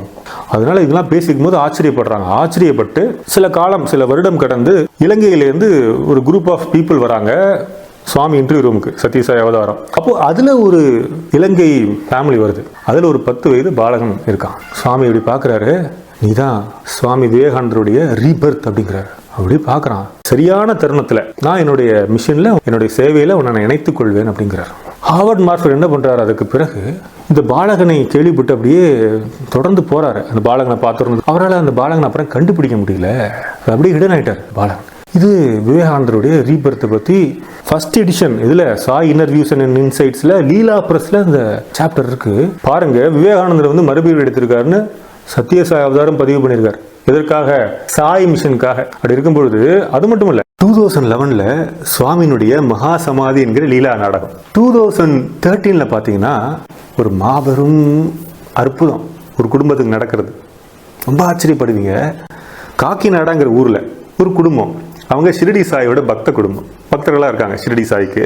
அதுல ஒரு இளைஞர், அவர் பேங்க் எக்ஸாம்ல கிளியர் பண்ணிட்டு நேஷனலைஸ்டு பேங்க்ல அசிஸ்டன்ட் மேனேஜரா வேலை பார்த்துட்டு இருக்காரு. அவருக்கு ஒரு அம்மா, திருமணமாகாத தங்க, நல்ல சம்பளம், நல்ல சம்பாத்தியம், அப்படி வாழ்க்கை சுமூகமா நடந்துட்டு இருக்கு. திடீர்னு ஒரு நாளைக்கு அவர் யாருமே, அந்த குடும்பம் யாருமே கனவிலும் நினைத்து பார்க்காத ஒரு மாபெரும் திருப்புமுனை சம்பவம், டேர்னிங் பாயிண்ட் நடக்குதுங்க. என்ன அப்படின்னா, கனவுலேயே நினைத்து பார்க்காத சம்பவம் கனவுலேயே நடக்குது. என்னன்னா, அந்த இளைஞருக்கு பாபா கனவுல வர்றார்.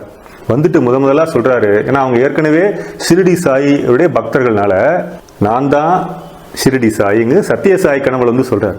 அவருக்கு அப்படியே ஆச்சரியப்படுறாரு. அந்த ஒரு உணர்வு அவருக்கு ஏற்படுகிறது பாபா சொன்ன உடனே. அது மட்டும் இல்ல, அதுக்கப்புறம் சொல்றதுதான் அவருடைய வாழ்க்கையே வந்து ஆன்மீகமாக திருப்புகிறது. நினைச்சு கூட பார்க்கலாம் லைஃப்ல. அவர் என்ன சொல்றாருன்னா, பங்காரு, என்னுடைய மிஷனுக்காக நான் உன்னை தேர்ந்தெடுத்திருக்கேன், என்னுடைய சேவையில நீ செய்ய இருக்க அப்படிங்கிறாரு. இவருக்கு அப்படியே ஒரு மாதிரி புல்லரிச்சு போய் பரவசமாயிட்டாரு. ஏற்கனவே அவருக்கு பரவசம் சத்யசாய் தான் ஷிரடி சாய்ங்கிற ஒரு உணர்தல் கனவுல வந்துருச்சு. அதையும் தாண்டி இப்படி சொல்லும் போது ஒவ்வொருத்தருக்கும் அவருடைய வாழ்க்கையை பற்றி நிறைய கனவுகள் இருக்கும், ஒரு லட்சியங்கள் இருக்கும். அந்த நோக்கி தான் எல்லாரும் போயிட்டு இருக்கோம். திடீர்னு இப்படி ஒரு யூ டர்ன் மாதிரி ஒரு மாற்றம் வரும்போது அந்த இளைஞருக்கு ஆச்சரியப்படுறாரு. அந்த கனவை விட்டு எந்திக்கிறாரு. வீட்டுல சொல்றாருங்க அந்த கனவை. வழக்கம் போல அம்மாவும் சரி, திருமணமாக தங்கையும் சரி அதை ஏத்துக்க முடியல. எப்படி ஏத்துப்பாங்க, ஒரே பையன், நம்பவும் இல்லை.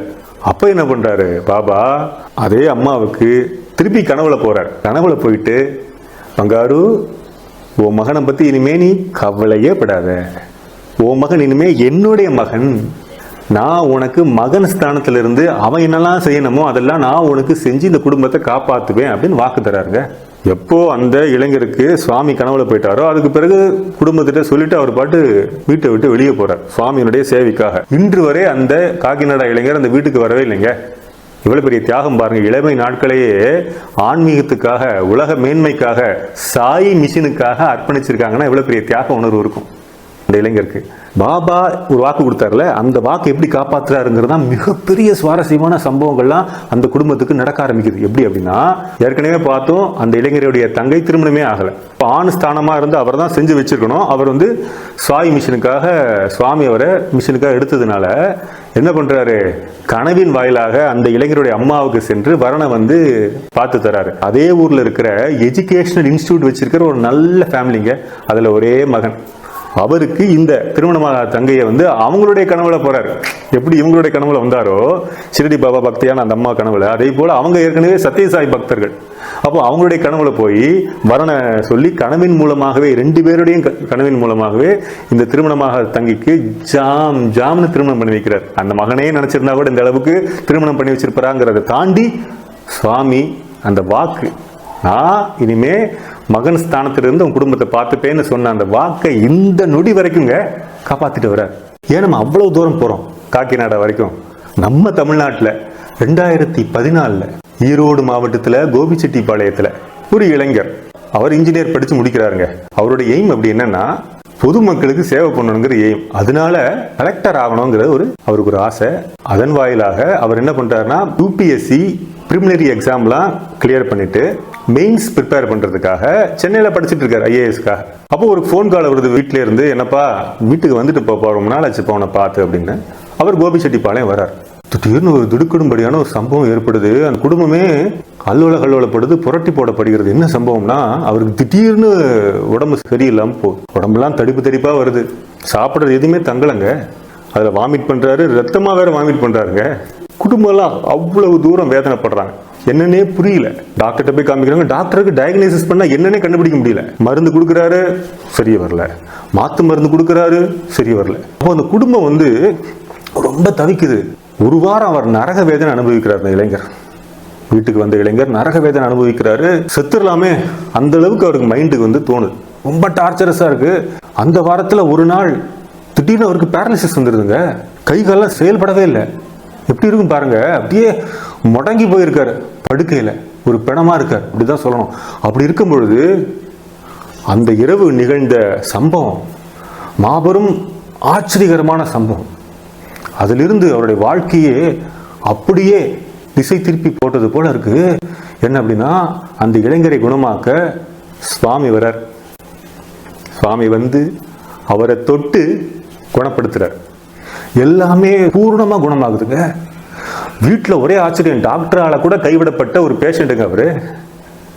இப்படி வந்து சுவாமி நேரில் வந்து தொடும்பொழுது அப்படி ஒரு ஆனந்தத்தை அனுபவிக்கிறாரு. பூர்ணமா குணமாகிறாரு. குணமான பிறகு அதோடு மட்டும் இல்லை, அந்த குடும்பம் அதிலிருந்து அந்த இரவு அந்த நாளிலிருந்து பாபாவினுடைய ஏகப்பட்ட மிராக்கிள்ஸ் அற்புதங்களை கண்கூடா கண்டு அனுபவிக்கிறாங்க. நல்ல ஞாபகம் வச்சுக்கோங்க, இது 2014 சுவாமியினுடைய மகா சமாதிங்கிற லீலா நாடகத்திற்கு 3 வருடத்துக்கே பிறகு. அப்படி இருக்கும் பொழுது அவ்வளவு ஆச்சரியகரமான அற்புதங்கள். விபூதி வருது, அமிர்தம் வருது. அப்படி மிரண்டு போறாங்க. சுவாமியினுடைய பிரசன்ஸை உணர்றாங்க, அணுவா உணர்றாங்க. அந்த வீட்டில் திடீர்னு இருந்தா அப்படி எப்படி இருக்கும்? இது வரைக்கும் அவங்க கனவுல கூட நினைச்சு பார்க்காத, சிந்திக்காத, கற்பனை செய்யாத ஒரு அனுபவங்கள்லாம் நிகழ ஆரம்பிக்குது. இவர் என்ன பண்றாரு, அந்த இளைஞர் சுவாமி எப்போ அவரை தொட்டாரோ அதிலிருந்து அந்த பார்த்தாலே எனக்கு எப்படி இருக்கும், சுவாமி தர்ஷனில் பார்த்தாலே அப்படியே கண்ணீர் வரும், நமக்கு இனம் புரியாத ஆனந்தம் வரும், எண்ணங்கள் நின்று போகும். அவர் நேரில் வந்து தொட்டார்னா எப்படிங்க இருக்கும்? அந்த தெய்வீக அதிர்வலைகளால அந்த இளைஞர் தியானம் பண்ண ஆரம்பிக்கிறார். அதான் மிகச்சரியான ஒரு அமர்தல் நினைக்கிறேன். ஏன்னா அந்த ஒரு தொடுகை, அந்த தொடுகை தொழுகையா மாறுது. எப்படி அப்படின்னா தியானம் பண்ண ஆரம்பிக்கிறாரு. தியானத்துல பாபா வழிகாட்டுறாரு. தியானத்துல சில விஷயங்கள்லாம் பாபா பேசுறாரு. அந்த விஷயங்கள் எல்லாம் அந்த குடும்பத்துல அவர் பகிர்ந்துக்கிறார். சுவாமி சொல்ற தியானத்துல சொன்ன விஷயங்கள்லாம் நடக்க ஆரம்பிக்க ஓ, நம்ம பையனுக்கு வந்து இப்போ சுவாமி தான் தியானத்துல வராரா அப்படிங்கிற ஒரு தெளிதல் அவங்களுக்கு வருது. அப்படி இருக்கும் பொழுது தியானத்திலே அவர் வழிகாட்டுறாரு. அந்த இளைஞருக்கு வழிகாட்டும் பொழுது இந்த விபூதி குடி, இங்க மருந்து குடி, இது மாதிரி வந்து சேவைக்கு நிமித்தமா அனுப்புறாரு அந்த இளைஞரை சுவாமி தியானத்தின் வாயிலாக. அவர் அப்படியே போயிட்டு வர்றாரு. ஆச்சரியமா அந்த ஃபேமிலி பார்க்குது. கண்ணு முன்னாடி ஒரு சாதாரண ஒரு இளைஞர் அசாதாரணமான முற்றும் உணர்ந்த ஒரு ஞானியாக அகமும் முகமும் மாறிக்கொண்டிருப்பதை இந்த சொந்த குடும்பம் பார்க்குதுங்க. இந்த ஏற்கனவே சுவாமி சொன்னதுனால அவர் நிகழ்த்தி வர அற்புதங்களை வந்து வெளியில சொல்லக்கூடாது, ப்ரொபகண்டா பண்ணக்கூடாது சொல்லிட்டார். சுவாமியை பத்தி நமக்கு தெரியும், ஏற்கனவே அப்படிதான் சுவாமி இல்லையா. அப்போ சொன்னதுனால இந்த குடும்பமும் அதை வெளியே சொல்லவே இல்லை. தனக்குள்ளே அந்த ஆனந்தத்தை வச்சு அப்படியே அதை அனுபவிச்சுட்டு இருக்காங்க. அப்போ ஒரு நாள் சுவாமி அந்த இளைஞர்கிட்ட சொல்றாரு, நான் என்னுடைய மிஷனுக்காக உன்னை தேர்ந்தெடுத்திருக்கேன். அந்த இளைஞர்கிட்ட, காக்கிநாடா இளைஞர்கிட்ட சொன்ன மாதிரியே தான் சொன்னார். அப்படி சொல்லும் பொழுது அவர் அப்படியே மெய் சிலிர்த்து போறார். அந்த இளைஞர் சொல்லிட்டு, என்னுடைய சேவையை நீ செய்ய இருக்க அப்படிங்கிற சுவாமி சொன்ன பிறகு அந்த குடும்பத்துக்கு அவர் சொல்றார், இது மாதிரி நான் சுவாமி சேவையை செய்ய போறேன்னு சொல்லி. எப்படி அந்த காக்கிநாடா இளைஞர் வீட்டை விட்டு வெளியே போனாரோ அதே மாதிரி கோபிச்செட்டிப்பாளையம் இந்த இளைஞரும் வீட்டை விட்டு வெளியே போறாரு. இன்று வரை அந்த வீட்டுக்கு அவங்க வரவே இல்லை. அவரை மாதிரி தான் இவரும் வரல. அவ்வளவு பெரிய தியாகம். இந்த தன்னுடைய இளமை நாட்களை எல்லாம் ஆன்மீகமாக சாயி சேவைக்காக தியாகம் பண்ணி இன்றளவுக்கு இந்த சாயி சேவையை அவங்க செஞ்சிட்டு இருக்காங்க. எப்படி அதே காக்கிநாடா உங்களுக்கு தெரியும், ஜாம்னு கல்யாணம் பண்ணி வச்சிருக்காரு திருமணமாக தங்கைக்கு. அந்த இளைஞர் காக்கிநாடா இளைஞருக்கு அவருடைய குடும்பத்துக்கு அது மாதிரி இந்த இளைஞருடைய குடும்பத்துக்கு சுவாமி சொந்தமா வீடு கட்டி கொடுத்திருக்காரு. இந்த 2 இளைஞர்களுமே அந்த குடும்பத்தை எந்த அளவுக்கு பார்த்திருப்பாங்களோ அதை விட பன்மடங்குங்க அந்த குடும்பத்தை இன்று வரை கண்ணும் கருத்துமாக பார்த்துட்டு இருக்க, காப்பாத்திட்டு வர்றார். அப்ப நீங்க கேட்கலாம், சாய்ராம் அவங்க பேரை நீங்க சொல்லலைன்னு, அவங்க பேர் என்ன அப்படி நம்ம பின்னாடி போக வேண்டிய அவசியம் இல்லை. ஏன் அப்படி சொல்றேன்னா, நம்ம பாரதத்துல நம்மளுடைய பாரத எல்லையில ராணுவ வீரர்கள்லாம் எல்லையை காத்துட்டு இருக்காங்க. அவங்க பேர் யாருக்கா நமக்கு தெரியுமா? தெரியாது. ஏன்னா இங்க இருந்து நம்ம நன்றி உணர்வா அவங்க நினைச்சு பார்க்கணும். இப்பேற்பட்ட தியாகம் நம்ம பாரத பூமியை காப்பாற்றுவதற்காக இந்த ஒரு தியாகத்தை நீங்க பண்றீங்களே அப்படின்னு ஒரு உணர்வு நமக்கு இருக்கு இல்லையா, அதே உணர்வு தான் நமக்கு இவங்க மேல இருக்கணும். அதன் மூலமா நாம் என்ன கற்றுக்கிறோம், அதுதான் விஷயம். என்னன்னா அந்த தியாக உணர்வு நம்ம உள்வாங்கி நம்ம கத்துக்கணும். அது அவங்க பேரை போய் அவங்க பின்னாடி போய் தேடுறதுலாம் நமக்கு அதனால எந்த பயனும் இல்லை. ஆன்மீகத்துக்கும் பயனும் இல்லை, லௌகிகத்துக்கும் பயனும் இல்லை. இதெல்லாம் ஏன் சொல்றேன் அப்படின்னா, சாய் மிஷன் சாதாரண மிஷன் இல்லைங்க. நமக்கு தெரிஞ்சது 2-3 உதாரணங்கள், இன்னும் நிறைய உதாரணங்கள் இருக்கு, நமக்கு தெரியாம இருக்கு. அப்ப இது ஹிடனாவே இருக்கு. அதனால தான் நம்ம இங்க இருந்து பார்க்கும்போது சாய் மிஷன் உண்மையிலேயே சமுத்திரம் தான், நமக்கு காணல் நீர் மாதிரியான ஒரு தோற்றத்தை அது ஏற்படுத்துகிறது. இப்போ விவேகானந்தரே மீண்டும் பிறந்திருக்கிறார்னு பாபா சொல்லியிருக்காருன்னா, இப்ப இவங்க எல்லாம் எவ்வளவு உன்னத ஆன்மாவா இருப்பாங்க. இப்பேற்பட்ட ரிஷிகள் முன்ஜென்மங்கள் இல்லாட்டி சுவாமி அவ்வளவு சாதாரணமா ஒருத்தரை தேர்ந்தெடுத்துருவாரா தன்னுடைய குளோபல் மிஷனுக்காகங்க. வெறும் இந்தியாவோ வெறும் தமிழ்நாடோ இல்ல, இது உலகம் முழுமைக்குமான மிஷன் இந்த சாய் குளோபல் மிஷன். இது போல எத்தனை பேருக்கு நடந்திருக்கும், அதுவும் மகா சமாதிக்கு பிறகு. அப்போ தன்னுடைய பிரேம சுவாமி இதுக்காக எவ்வளவு வேகப்படுத்திருக்காரு பாருங்க. அதற்காக தான் முன்னாடியே போனது கூட இதெல்லாம் தான் ஒரு காரணமாக இருக்கும்ங்கிறத ஒரு உணர்வு ஆழமா நமக்கு உருவாகுது. அப்படி இருக்கும் பொழுது இங்க நீங்க எடுத்துக்கிட்டீங்கன்னா ஏற்கனவே இயற்கையிலே ஒரு உதாரணம் இருக்கு. அதுதான் பேம்பு, சைனீஸ் பேம்பு சொல்லுவாங்க. 5 வருஷங்க வளர்ச்சியா இருக்காதான். ஒருவேளை அது அழுகிடுச்சா உள்ளே அப்படிங்கிற மாதிரி ஒரு சந்தேகத்தை நமக்கு ஏற்படுத்தும். ஆனா 5 வருஷம் எந்த விதமான வளர்ச்சியுமே வெளியில காட்டாத அந்த சைனீஸ் பேம்பு 5 வருஷத்துக்கு பிறகு 5 வாரத்துல 90 ஃபீட் 90 அடி வளருமா. அவ்வளவு பெரிய விஸ்வரூபம் எடுக்குமா. அதை போலதான் இந்த சாய் மிஷன். சாய் மிஷன் நான் சொல்றது 3 பேரையும் சேர்த்துதான், ஷிரடி சாய், சத்ய சாய், பிரேம சாய்.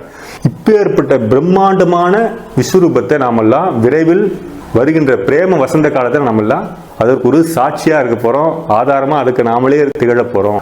இதெல்லாம் ஏன் சொல்றேன் அப்படின்னா, நாம நினைக்கிற மாதிரி இல்லைங்க. இப்ப பார்த்தா அப்படியே ஏதோ சைலண்டா இருக்கிற மாதிரி இருக்கு. இப்போ வெளியில நடக்கிறது நமக்கு நிறைய தெரியாது. இதெல்லாம் ஹிடன் மிஷனா இருக்கு. இதெல்லாம் கிரவுண்ட் ஒர்க்ல நடந்துட்டு இருக்கு. அவ்வளவு பெரிய கோபுரம் கட்டுறதுக்கு எவ்வளவு ஆழமா அஸ்திவாரம் வைக்கணும். அஸ்திவாரம் கண்ணுக்கு தெரியுதா?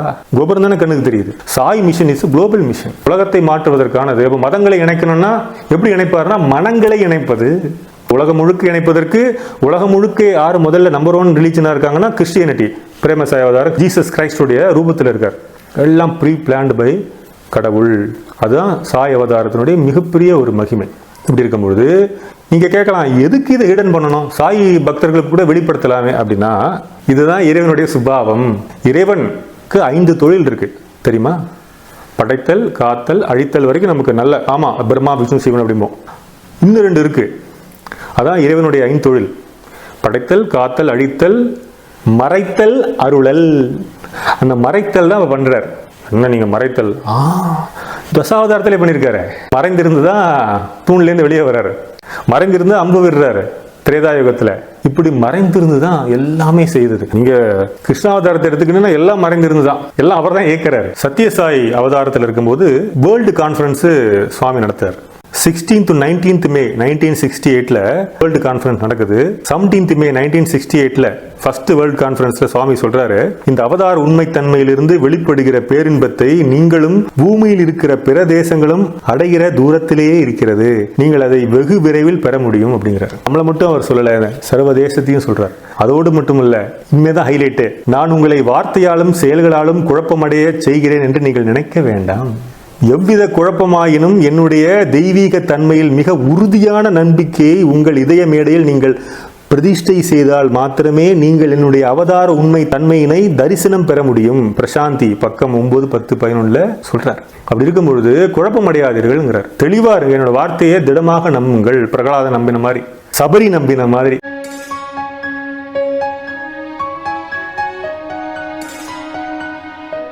பிரேமசாயி தான் சத்யசாயி, சத்யசாயி தான் பிரேமசாயி. அப்போ மீண்டும் அவர் வருகை தேவைப்படுகிறது உலகத்துக்கு. அப்போ சுவாமியுடைய சங்கல்பம், நமக்கு வாக்கியம் இருந்தால் நாமும் அவருடைய சேவையில பங்கெடுக்கணுங்கிற ஒரு தாகம் இருக்கணும். ஏன்னா இயேசு கிறிஸ்து என்ன சொல்றாரு, தட்டுங்கள் திறக்கப்படும், தாகம் உள்ளவனே சுனை நீரை பெறுகிறான் அப்படிங்கிறார். உள் தாகத்தை வளர்த்து கொள்ள வேண்டும். பெருசா எடுத்துக்காம அதை கடந்து போனா நஷ்டம் யாருக்கு? இறைவனுக்கு தான் நஷ்டமா இருக்கா சொல்லுங்க? கோடான கோடி மக்கள். அதில் நம்மளை தான் வந்து சாய் பக்தரா சுவாமி தேர்ந்தெடுத்திருக்காரு, நாம தேர்ந்தெடுக்கல. Heart to heart connection. இந்த உலகத்தை வச்சு பார்க்கும்போது எல்லாம் சரியா இப்ப நடந்துட்டு இருக்கு. அந்த அழிவு, போர், குளோபல் வார்மிங் வெளியே மட்டுமாங்க இருக்கு, உள்ள இருக்குங்க.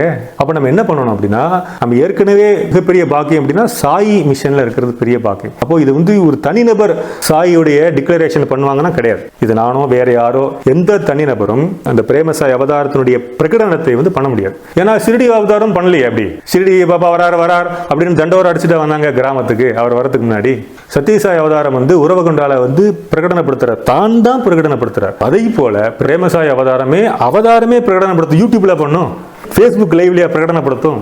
யோசிக்க வேண்டாமாங்க நம்ம? Heart to heart connection. Sathya Sai mission தான் ஷிரடி சாய் மிஷனுடைய அந்த கண்டினியூஷனா வருது இல்லையா? அந்த மிஷன்ல யாரெல்லாம் அவரால் தேர்ந்தெடுக்கப்பட்டவர்களோ அவங்களெல்லாம் சுவாமியை அழைப்பாருங்க. நமக்கு தேவை என்ன? ரெடியா இருக்கிறது. அது ரெடினா என்ன?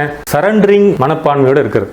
சுவாமி நீங்க வரணும், இந்த உலகமெல்லாம் நன்மை அடையணும். நம்மள மாதிரி இருக்க சாய் பக்தர்களுடைய ஏக்கம், தவிப்பு, தூய்மையான பக்தி, சரணாகத நிலை, இதெல்லாம் சேர்ந்துதான் சுவாமிய அவதார பிரகடனம் இப்போ ரொம்ப சீக்கிரமாவே எடுக்க வைக்குங்க. பிரேமசாய் அவதாரம் மாபெரும் அவதாரமா சத்யசாயே பிரம்மாண்டமா வரப்போறாருங்க. அந்த அவதாரம் எல்லா மதங்களையும் இணைக்க போறாருங்க. உலகம் முழுக்க எல்லா மனிதர்களையும் ஒன்னஸ், அந்த ஒருங்கிணைப்பு, அந்த ஒன்றிணைதலை வந்து தரப்போறாரு. அந்த பிரமிப்பு எப்போங்கிற ஒரு தவிப்பு உள்ள பக்தி, பரவசமோடு கூடிய காத்திருப்பு, அந்த நிகழ்வு. அந்த நிறைய மாத கர்ப்பிணியா ஒரு தாய் வந்து மருத்துவமனையில் இருக்கும்போது அப்ப வெளியில வந்து அவளுடைய புருஷன் வந்து எவ்வளவு பெரிய பதட்டமா இருப்பான். உட்கார்ந்துட்டு அப்படியே தூங்கிடுறா அப்படியே இருப்பான். இல்ல எந்த நேரத்துல பிரசவம் வரும்னு தெரியலையே அப்படி இருப்பான். நாம அந்த உணர்வுக்கு வர வேண்டாமா? அந்த பிரகடனத்தை நீங்க நிகழ்த்தணும் சுவாமி. உங்க மிஷன்ல எனக்கு ஒரு சின்ன ஒரு அணில் சேவையாவது கொடுக்கணும் சுவாமின்னு நம்ம ஒரு நியாயமான ஏக்கத்தை நம்ம இருக்கக்கூடாதா? நம்ம சாய் பக்தர்கள். சத்யசாய் அவதாரம் ஒரு ஊருக்கு வரேன்னு சொல்லும் போது அந்த ஊரையே எப்படி மாத்துவாங்க? விடுங்க, ஒரு சமிதிக்கு வரேன்னு சொல்றாரு சத்யசாய் அவதாரம்னா, அந்த சமிதியை நம்ம எவ்வளவு நாட்கள் பண்ணுவோம் அலங்காரம் பண்றது. சத்யசாய் அவதாரமே நான் பிரேமசாயா வரேன்னு சொல்றாரு. ட்ரெஸ் சேஞ்ச் பண்ணிட்டு வர்றாரு, வேற உருவத்துல வர்றாரு. எப்படி ஷிரடிய உருவத்திலிருந்து சத்யசாய் உருவத்துக்கு வந்தாரோ அப்படி சத்யசாய் உருவத்திலிருந்து பிரேமசாய் உருவத்துக்கு அவரே தான் வராரு. அப்படி வரேன்னு சொல்லும் போது இறைவன் வருகிற தெரு வந்து தூங்கிட்டு இருக்குமா? இறைவனே, அது நமக்கு நாம் உணர்ந்த இறைவன் சத்யசாய் அவதாரமே வந்து பிரேமசாய் அவதாரமா வராரு. அப்படிங்கும்போது நம்ம வீட்டுக்குள்ளேயே தூங்கிட்டு இருப்போம்? அவரே கதவை தட்ட நம்ம தரப்போமான் இருக்கோம்? அதுவா பக்தி? அப்படி இருக்கும்போது நம்ம எப்பேற்பட்ட காத்திருப்போடு இருக்கணும். சத்யசாய் பாபா பிரேமசாய் பாபாவாக பிரகடனம் செய்ய இருக்கிறார். உலகமே மாறப்போகுது. உலகமே சாய் அவதாரங்களை இறைவன் என உணரப்போகிறது. அப்படி இருக்கும் பொழுது அப்போ இந்த பொதுமக்கள் எல்லாம் சாய் பக்தர்களா ஆக போறாங்க அப்படின்னா நமக்கு எவ்வளவு பெரிய ரெஸ்பான்சிபிலிட்டி இருக்கு. ஏன்னா நம்ம ஏற்கனவே சாய் பக்தரா ஆயிட்டோம். ஒரு சென்சிபிளான ரெஸ்பான்சிபிள் நமக்கு. இறைவா, செருப்பாக நான் இருக்கிறேன், என் திசையை நீயே தேர்ந்தெடுன்னு நம்ம கேட்கிறோம். சாய் மிஷனுடைய திசையை காட்டுறார். ஷிரடியிலேருந்து ஆரம்பித்து சத்யசாயி கடைசியாக அந்த இலக்கு, அந்த ஆன்ம இலக்கு பிரேமசாய். இறைவா, நெருப்பாக நான் இருக்கிறேன், என்னை உன் சன்னிதானத்தில் ஏற்றிவை. நம்ம நெருப்பாக எதுல மாறுறோம்? சத்யசாய் அவதாரத்துல மாறுறோம். அப்ப நம்ம வெறும் நெருப்பா இருந்தா போறோம்னா இல்ல, நம்ம வந்து பிரேம சன்னிதானத்துல விளக்காக மாறணும். இறைவா, உறுப்பாக நான் இருக்கிறேன், எனக்கு நீயே உயிர் ஊட்டணும். இப்ப நம்ம உறுப்பா இருக்கோம், அப்போ நமக்கு உயிர் ஊட்டுவதற்காக தான் இறைவன் வரார் பிரேமசாயா. சத்யசாய் அவதாரமே பிரேமசாயா வருது. ஆக இந்த பிரேமசாயை நாம வந்து நொடி பொழுதும் தவற விடாம அதுக்கு நாம ரொம்ப ஆழமா ஏங்கணும். நம்ம பிரேமசாய் அவதாரத்தை அவர் பிரகடனப்படுத்திய பிறகு அவர் பார்க்கிற பொழுது நீ எவ்வளவுதான் ஏங்கிருக்க எனக்கு தெரியும் சொல்லும் போது நம்ம கண்ணிலேருந்து கண்ணீர் வரும். பார்த்தீங்களா? அந்த கண்ணீருக்கு இந்த உலகமே ஏனே கிடையாது. அந்த கண்ணீர் துளிக்கு. ஏன்னா நம்ம எப்படிலாம் ஏங்கினோம் பிரேமசாய் அவதாரத்துக்காக, எப்படிலாம் அவரை வந்து நம்ம சின்ன வயசுல நம்மெல்லாம் இந்த காலத்து இளைஞர்கள் எல்லாம் சத்யசாய் அவதாரத்தோட சின்ன வயசை யாரும் அனுபவிச்சதே கிடையாது. நம்ம பிறக்கல. அப்படின்னா அப்போ இந்த பிரேமசாய் அவதாரத்தினுடைய சின்ன வயசுல நம்ம அனுபவிக்கணும் நமக்கு ஏக்கம் இருக்குல்ல, ஏக்கம் வரணுமே. அதுதானே உண்மையான சாய் பக்தனுடைய ஏக்கம். இப்படி வரும்பொழுது அப்போ அதெல்லாம் சுவாமி சொல்லி காட்டுவாருங்க. நீ எப்படிலாம் ஏங்கின, நீ எப்படிலாம் அழுத, எப்படிலாம் நீ துடிச்ச, அதற்காக உனக்கு இந்த இடம் கொடுத்துருக்கேன்னு சொல்லும் போது நமக்கு நம்மளுடைய கண்ணீரிலிருந்து வருகிற கண்ணீர் துளி இருக்கு இல்லையா, அந்த கண்ணீர் துளி விழுகிற இடம் பிரேமசுவாமியினுடைய பாதமாக இருக்கும். அனைவரும் பிரேமசாய் அவதாரத்திற்காக நாம் வந்து பக்தியோடு பரிபூர்ண சரணாகத உணர்வோடு காத்திருப்போம் என்று கூறிக்கொண்டு, ஜெய் போலோ பகவான் ஸ்ரீ ஷிரடி சாய் சத்யசாய் பிரேமசாய் பகவான் கி ஜெய். ஜெய் சாய்ராம்.